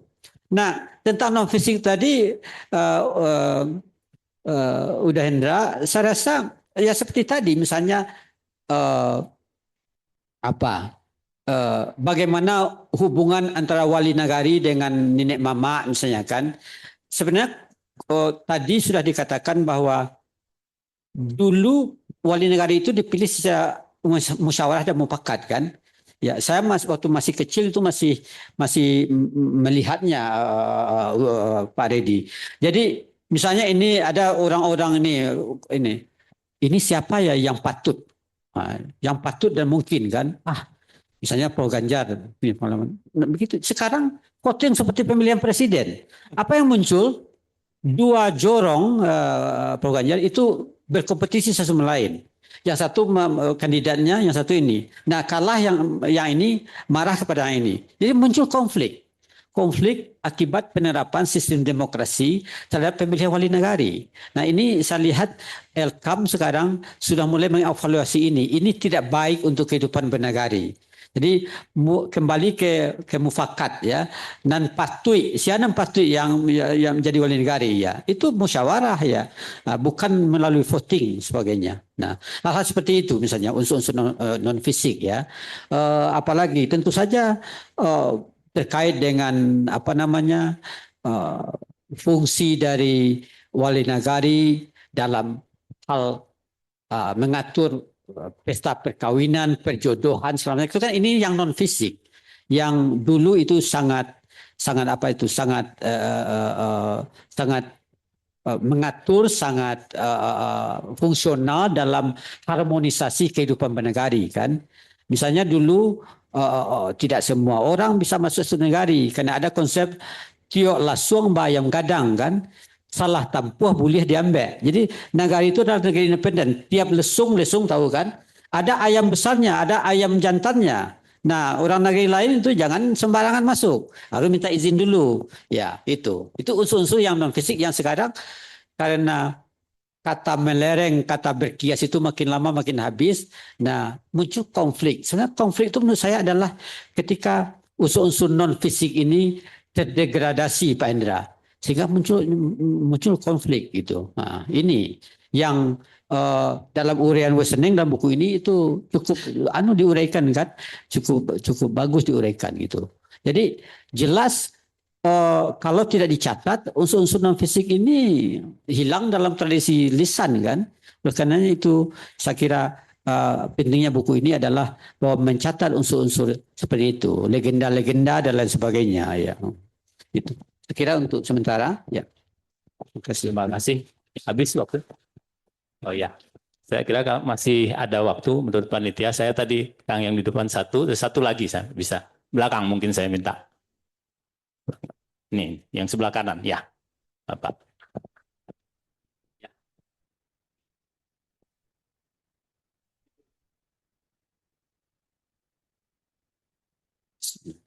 Assalamualaikum warahmatullahi wabarakatuh.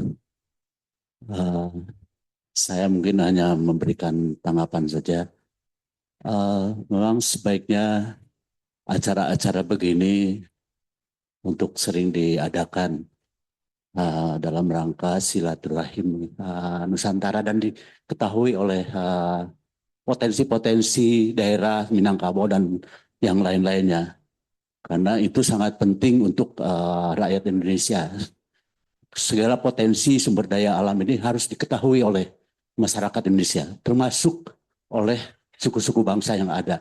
Sehingga kebijakan Pemda daerah bisa melakukan kebijakan, produk kebijakan yang adil, ya, baik di daerahnya maupun dengan pusat. Ya, selama ini sering hanya diketahui oleh konglomerat apa-apa.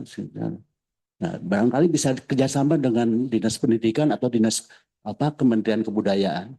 Jadi banyak hal-hal yang memang sumber daya alam manusia itu apa aja sih di Tanah Sunda itu, apa di Minangkabau itu. Ini sering tidak diketahui.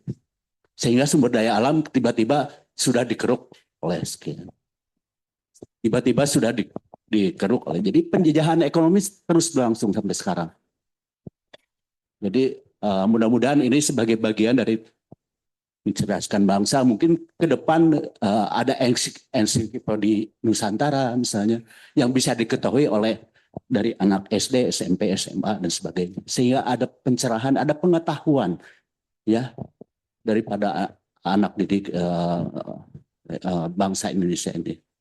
Sekian, wassalamualaikum. Terima kasih. Dengan Pak siapa tadi, Pak? Pak, Ya. Nama Pak? Saya nama Bambang Tanah Bambang. aja. Ya. Terima kasih. Ya. Yang kedua tadi Pak. Oh ya. Kedua. Terus nanti ada satu lagi dari Zoom katanya, saya kasih satu kesempatan. Ya, terima kasih. Assalamualaikum warahmatullahi wabarakatuh. Sudah Sur Abu Wahmi Lukman, lahir di Pariaman. Ya. Tapi jadi jantan orang Sunda nama. Izin namanya Pak tadi kurang jelas. Namanya Fahmi Lukman. Satu hal yang menggelitik saya adalah tentang kata kabau, yang maknanya adalah kerbau. Kerbau itu satu gambaran hewan besar, tapi nampaknya agak bodoh begitu. Sementara orang Minang tidak merepresentasikan itu. Buktinya banyak dalam sejarah nasional kita tentang orang Minang yang tidak bodoh. Telusuran saya tentang kata kabau ini nampaknya bukan dari asli orang Minang, tetapi nampaknya ada aspek yang dilekatkan bisa jadi oleh para peneliti-peneliti Belanda untuk mencerminkan tentang aspek tadi. Sehingga dibangunlah semacam kisah tentang pertarungan antara raja yang kemudian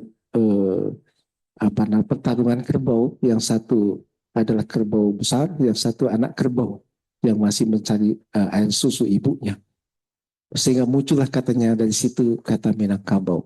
Nah, dalam konteks itulah maka mungkin saya agak lebih kritis tentang aspek ini. Satu dari sisi aspek penamaan tentang Minangkabau. Kemudian yang kedua, saya mencoba membaca tentang apa yang ditulis oleh Westerner, meskipun belum semua saya baca, tetapi perspektif Westerner di dalam melihat nagari itu adalah perspektif Belanda. Perspektifnya sangat dipengaruhi oleh pola berpikir dari peradaban Eropa, bukan dari peradaban Nusantara yang ada pada saat itu. Sehingga waf dan pofnya tentu pasti akan berbeda. Word view ataupun point of view-nya akan menjadi berbeda. Ini yang kemudian menjadi aspek penting untuk, saya kira buku ini menarik untuk dikritisi pada pendekatan yang lebih kritis. Supaya segala informasi yang terkait dengan persoalan apa yang disampaikan oleh riset atau informasi yang disampaikan oleh Belanda mungkin perlu diklarifikasi.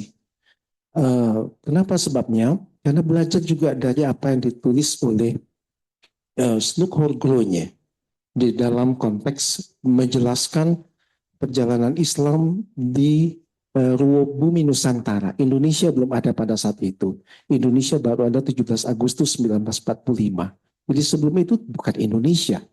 Nah, oleh karena itulah maka ketika saya membaca buku-bukunya Snoek Horgronye tentang menjelaskan Islam di kawasan Nusantara, perkembangannya seperti apa, Snoek melihatnya dari segi kepentingan VOC pada saat itu.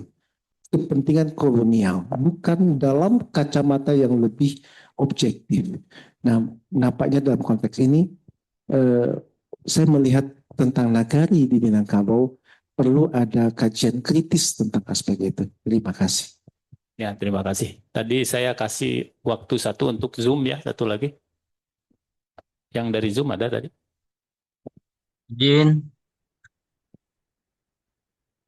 Izin moderator. Dari Zoom boleh? Ya, silakan. Satu. Silakan. Ya, baik. Nama saya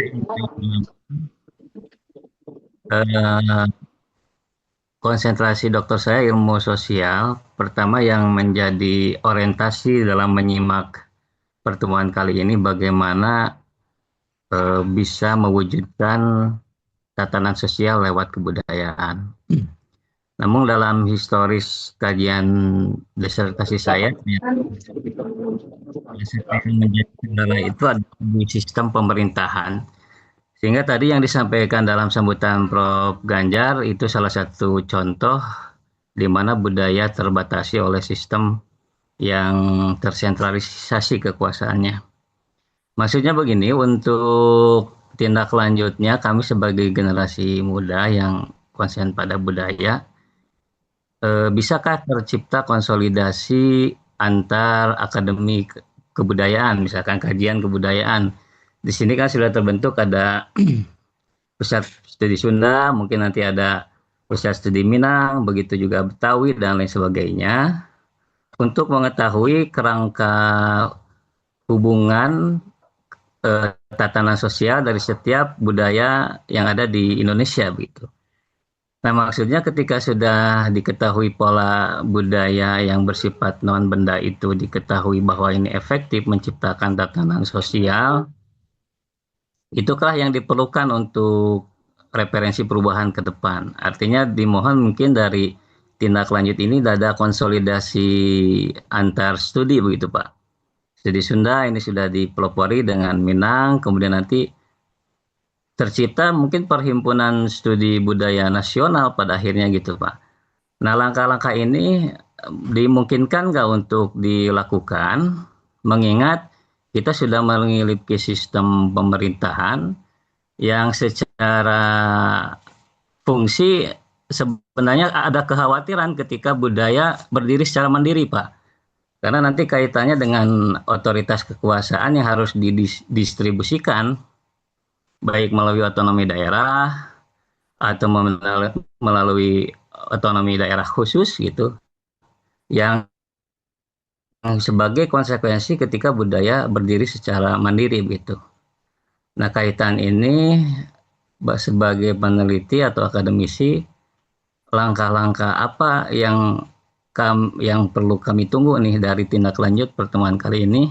Dan tadi ada satu harapan, ini menjadi konsolidasi pertama untuk menemukan satu pola yang bisa menciptakan tatanan sosial. Jadi pertanyaannya, di apa mungkin tindak lanjut selanjutnya yang secara saya bisa ikut mengikuti gitu untuk melanjutkan estafet para senior begitu kurang lebih Pak. Terima kasih. Ya, terima kasih Pak Irwan, sudah kami tangkap ya. Silakan mungkin Pak Suryadi tadi 3 pertanyaan. Terima kasih atas tanggapan-tanggapan dari, saya kira ya seperti kata Mas Bambang tuh ya, Bambang ya. Memang banyak hal yang dicatat oleh Belanda itu ya, saya kira terutama terkait dengan alam ya, sumber daya alam tadi ya, saya kira sangat sangat bermanfaat ya bagi kita. Tapi lepas dari hal-hal yang bersifat sumber daya alam, juga budaya dan sebagainya itu, saya kira memang tidak lepas dari kepentingan kolonial. Ini terkait juga dengan pertanyaan dari Pak Uda Fahmi tadi. Yang jelas kalau kita mengambil perspektif akademik yang lebih esensial ya, yang memang waktu itu mereka melihat ada sesuatu yang harus di-upgrade dalam kebudayaan kita kan, dalam konteks untuk kepentingan kolonialnya gitu. Tadi contoh yang paling nyata adalah bahwa menurut Western Yang itu nagari ini sumber keuangannya ini harus dikelola secara modern menurut konsep mereka begitu. Nah, tapi ini tentu bagi masyarakat kita pada waktu itu ya mungkin belum perlu ya, belum perlu gitu. Nah, dalam konteks ini sebenarnya kita hari ini pun mengalami dilema. Dalam satu sisi catatan-catatan tertulis yang mereka buat itu barangkali bias secara kebangsaan atau dari sisi politik ya. Tapi di sisi lain kita tidak punya pilihan lain untuk tidak merujuk ke sana untuk melihat masa lampau kita kan. Dan di zaman medsos sekarang ini saya kira Mas Taufik juga mengikuti kan. Saya melihat satu polemik antara Profesor Uli Kozok ya, seorang ahli tentang Batak yang memposting di Facebooknya bahwa dia menemukan bukti bahwa sebenarnya yang menembak Sisingamangaraja itu bukan Christopher ya, tapi adalah salah satu dari 3 tentara Marsuce yang orang Manado. Nah ini dalam konteks kita sekarang itu saya lihat ini orang Barat ini mengadu domba kita ini antara orang Batak dan orang Manado gitu. Tapi ini real history ya, bahwa ketika Sisingamangaraja mau menghunuskan pedangnya dan jauh di depan Christopher itu 3 Marsuce Manado itu langsung dan dalam catatan yang kita bisa lihat di sana itu banyak dari Marsuce yang dalam konteks tadi udah Fahmi katakan bahwa waktu itu Indonesia belum ada ya, itu memang lebih rela mati untuk membela patron Belandanya. Misalnya dalam kasus Perang Padri itu ketika Letnan Engelbert van Beverhoorden itu salah seorang letnan Belanda waktu menyerang Lubuk Basung dan Bonjol ya, dikepung oleh ratusan orang Padri. 15 orang Madura itu mengorbankan dirinya supaya Engelbert bisa selamat. Itu dia lingkari itu Engelbert sehingga ini terluka tapi akhirnya selamat. Tapi ke-15 orang Madura ini mati di tangan orang Padri. Nah kalau kita ceritakan sekarang kan ini bisa mengadu domba antara orang Minang dengan orang Madura gitu kan ya. Jadi maksud saya secara batin pun saya how to understand our past ya melalui ini gitu. Dan ini terjadi kita lihat bahwa ketika perang Padri Belanda seperti mengatur ketika perang Jawa selesai perang Padri mulai kan, akhirnya pasukan Sentot bisa dikirim ke Minangkabau kan, begitu sebaliknya. Jadi dalam konteks ini saya setuju dengan udah Fahmi bahwa kita harus kritis. Menurut saya ini dilema post-colonial study ya. Dalam konteks kita sebagai bangsa nation state yang dulu dijajah, menurut saya untuk kepentingan kita kan, lain dengan untuk kepentingan ilmiah, memang tidak semuanya harus kita buka. Menurut saya ya, harus ada yang kita tutup. Tapi kalau untuk kepentingan ilmiah, di mana kita bertemu Mas Taufik, saya, kita akademi ini, kita bisa buka-bukaan. Itu Facebook itu berbahaya loh. Saya lihat itu orang Batak pun terbagi dalam mengomentari ini.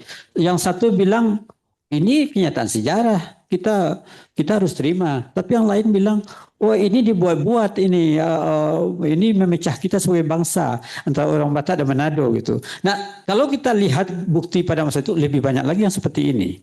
Nah, apalagi perang Aceh. Kalau kita membaca koran Belanda namanya itu koran militer, itu tentara-tentara Masuse dari Maluku yang dikirim ke Aceh itu punya himne loh. Sebelum mereka menyerang orang Aceh itu, jayalah kita bunuh mereka. Kalau kita baca dari hari ini itu kan berbahaya itu. Iya, berbahaya kan. Tapi itu kenyataan terprovokasi gitu. Jadi memang harus ada yang kita bukan kita tutup ya, tapi untuk sementara barangkali sehingga bangsa ini menjadi dewasa dan melihat masa lampau lebih dewasa gitu.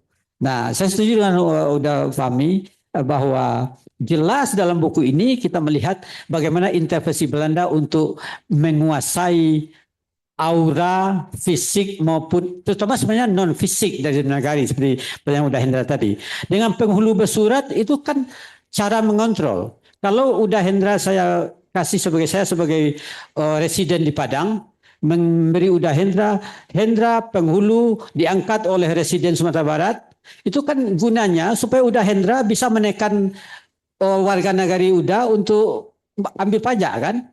Karena tapi ini unsur non fisik tadi, demam dan sebagainya. Tapi jelas kadang-kadang muncul semacam perlawanan. Misalnya banyak penghulu basura itu yang justru menolak rodi yang diperintahkan oleh atasannya, oleh asisten residen.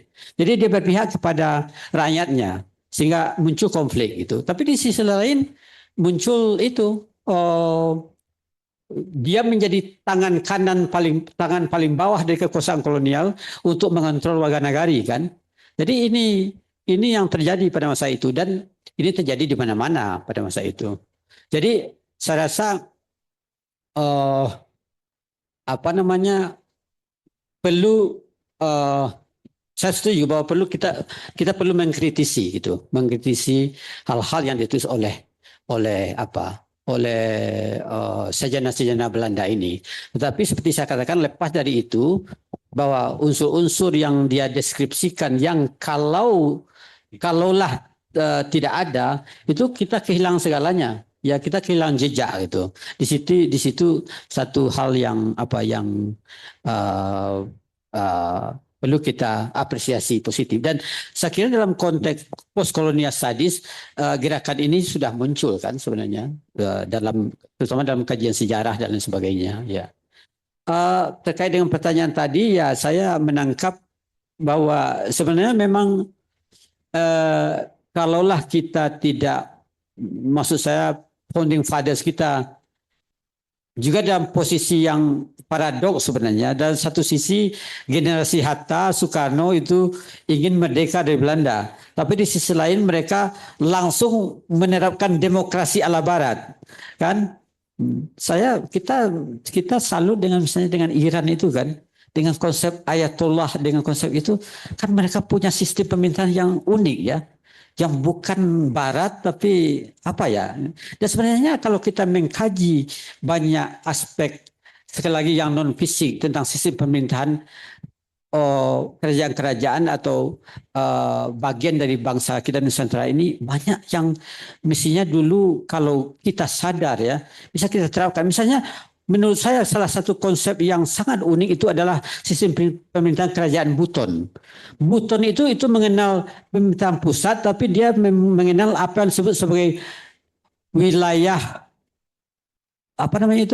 wilayah protektorat. Jadi ada Wanci dan sebagainya itu yang makanya di Buton itu tidak pernah sebenarnya terjadi pertumpahan darah seperti di Jawa. Itu perang suksesi itu kan seperti jadi itu Reclef itu berdarah-darah kan. Di Buton itu ada konflik tapi ada institusi seperti DPR-nya kalau kita sekarang yang meredam konflik itu. Makanya tidak pernah. Nah, kenapa kekayaan budaya ini dalam konteks ini tidak kita saring ya, kita coba terapkan gitu. Nah, dengan sistem demokrasi yang kita ambil dari Barat, yang kita terapkan justru ketika kita ingin bebas dari kolonial, toh hasilnya juga ini. Jadi banyak kekayaan budaya kita yang sebenarnya sangat bagus, tapi kita lupa untuk mengupdate-nya untuk kepentingan kita sebagai bangsa, sebagai sebuah nation state yang beragam kan. Dan saya setuju dengan penanya yang terakhir bahwa semestinya hal-hal seperti ini bisa kita lebih optimalkan, terutama sekali pusat-pusat studi budaya ya. Kalau kita memutuskan menjadi sebuah negara multi etnik, setara, hidup damai, seperti dibayangkan oleh founding fathers kita dulu, mestinya kita itu seperti yang kita lakukan hari ini dan mudah-mudahan didengar oleh yang lain. Di Universitas Padjadjaran kita membahas tentang Nagari Minangkabau. Di Padang nanti kita membahas tentang konsep apa dari Makassar gitu. Di Jawa Timur kita membahas tentang Batak nanti kan. Sehingga kita tidak menjadi ego etnisitas itu blur, atau kita ya menjadi sadar secara nasional bahwa kita beragam gitu kan.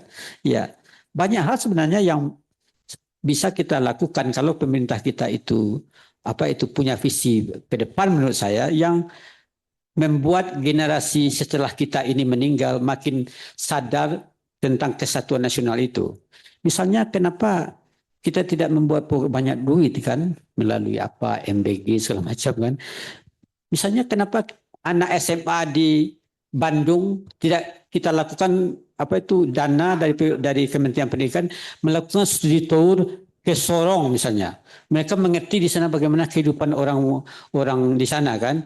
Anak mahasiswa atau pelajar SMA dari Sumatera Barat melakukan studi ke Flores misalnya. Orang Flores ke Sunda kan. Sehingga muncul satu generasi nanti yang memang kita beragam tapi kita punya satu kesamaan. Yang sekarang justru menurut saya ada hal yang negatif. Ada yang bilang orang Sumbar dan Jabar barbar gitu.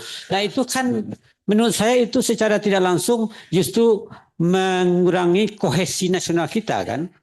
Nah itu hal seperti itu. Mudah-mudahan akan ada kesadaran dan generasi seperti ini. Kala anak saya nanti ke depan akan sadar bahwa Minangkabau ada keunikannya, Sunda ada keunikannya, dan saling mengerti. Bukan saling malah melihat mempertegas batas-batas gitu kan.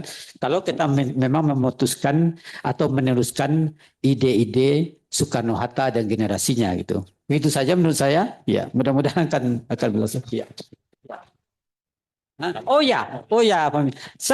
Itu barangkali juga. Walaupun menurut saya udah perlu dibuktikan secara ilmiah. Sebab secara antropologis ada dua makna. Kalau kita lihat di banyak rumah adat maupun misalnya di Dayak, itu kabau itu adalah kerbau, water buffalo adalah binatang yang serbaguna, yang berguna. Oleh karena itu di banyak rumah adat itu kepala tanduknya itu ditaruh ya. Tapi di sisi lain itu juga seperti mana tadi bahwa bodoh. Oleh karena itu muncul cerpen A.A. Nafis yang bertanya kabau kepadati, bertanya kerbau kepadati kan. Yang ini yang kemudian sebenarnya adalah refleksi secara berkias A.A. Nafis sebagai seorang satir yang kuat ya, bahwa pada suatu saat kerbau yang disuruh membawa pedati yang berat itu bisa melawan dan akhirnya ini. Tapi klaim interpretasi udah Fahmi tadi bahwa itu dibuat oleh orang Belanda itu ya perlu dibuktikan juga gitu ya. Tapi kalau kita lihat secara antropologis itu makna awal dari kerbau adalah serbaguna dan sangat bermanfaat bagi manusia. Oleh karenanya itu dia tanduknya itu ditaruh di rumah ya. Kalau kita lihat itu saya sering mendengar itu udah Fahmi bahwa ini ada ciptaan kolonial bahwa folklore seperti itu ya. Tapi perlu kita teliti lebih jauh itu ya. Terima kasih ya. Ya, terima kasih. Mungkin tidak perlu saya simpulkan karena banyak sekali yang disimpulkan, dan seperti biasa setiap buku membawa kita kepada buku-buku yang lain. Seperti tadi juga nanti akan ada buku lain yang ditulis, yang dikumpulkan oleh Pak Suryadi. Untuk sesi ini saya kira saya cukupkan, dan mohon maaf kepada para penanya baik di Zoom maupun yang hadir yang tidak kebagian ya karena waktunya singkat sekali. Terima kasih sekali lagi kepada Pak Suryadi dan semua hadir yang telah hadir. Saya kembalikan forum ini kepada pembawa acara. Terima kasih. Kepada pembedah dan moderator kami minta untuk tetap di panggung karena akan ada penyerahan cindramata dilanjut dengan foto bersama. Kami undang untuk hadir ke depan Profesor Dr. Insinyur Ganjar Kurnia dan juga Bapak Rahmat Taufik Hidayat untuk menyerahkan cindramata. Silakan Bapak.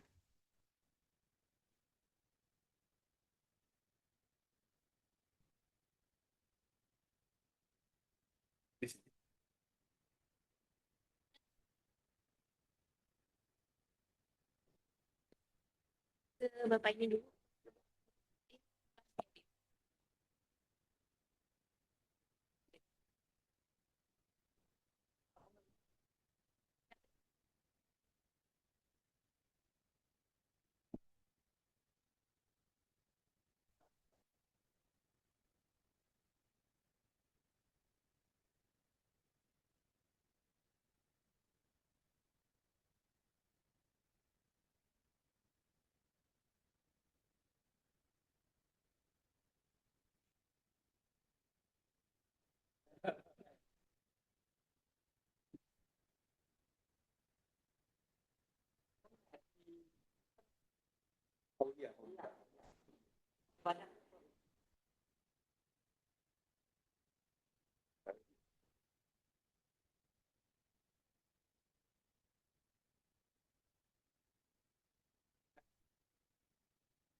Iya, terima kasih banyak. Kepada Bapak, Ibu, dan rekan-rekan, kita akan foto bersama. Jadi silakan rekan-rekan berdiri, nanti fotonya akan dari depan ke arah sana. Untuk pemateri dan juga Bapak Rahmat dan Bapak Ganjar untuk di depan, jadi nanti fotonya akan mengarah ke sana. Silakan Bapak Ibu. Silakan merapat.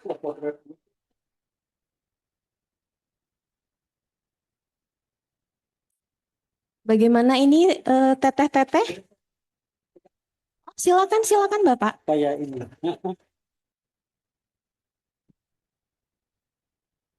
Apa kebagian fotonya semua? Masuk semua, baik. Iya, kita foto 1, 2. Iya, sekali lagi berikan senyuman terbaiknya. 1, 2. Iya, baik. Sudah? Iya, oke. Terima kasih banyak Bapak Ibu rekan-rekan. Silakan duduk kembali.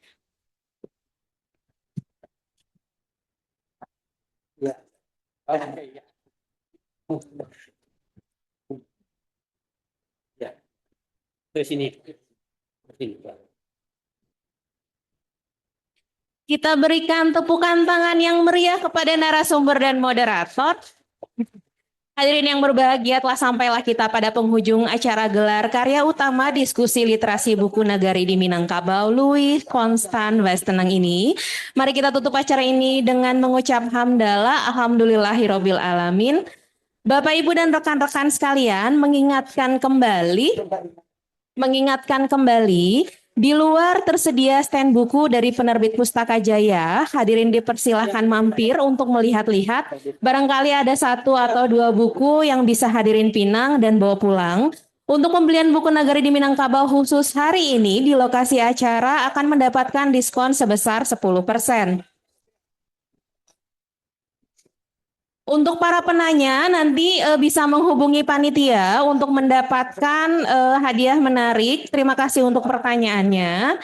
Saya Risma Dwi, mewakili seluruh panitia acara mengucapkan banyak terima kasih kepada para tamu undangan yang telah hadir, juga kepada para pengisi acara serta pihak-pihak yang telah membantu untuk terselenggaranya acara di hari ini. Mohon maaf bila perkataan saya dan jalannya acara hari ini ada yang kurang berkenan di hati Bapak Ibu dan rekan-rekan sekalian. Sampai bertemu lagi di lain kesempatan. Akhirul kalam wabillahi taufiq wal hidayah. Wassalamualaikum warahmatullahi wabarakatuh.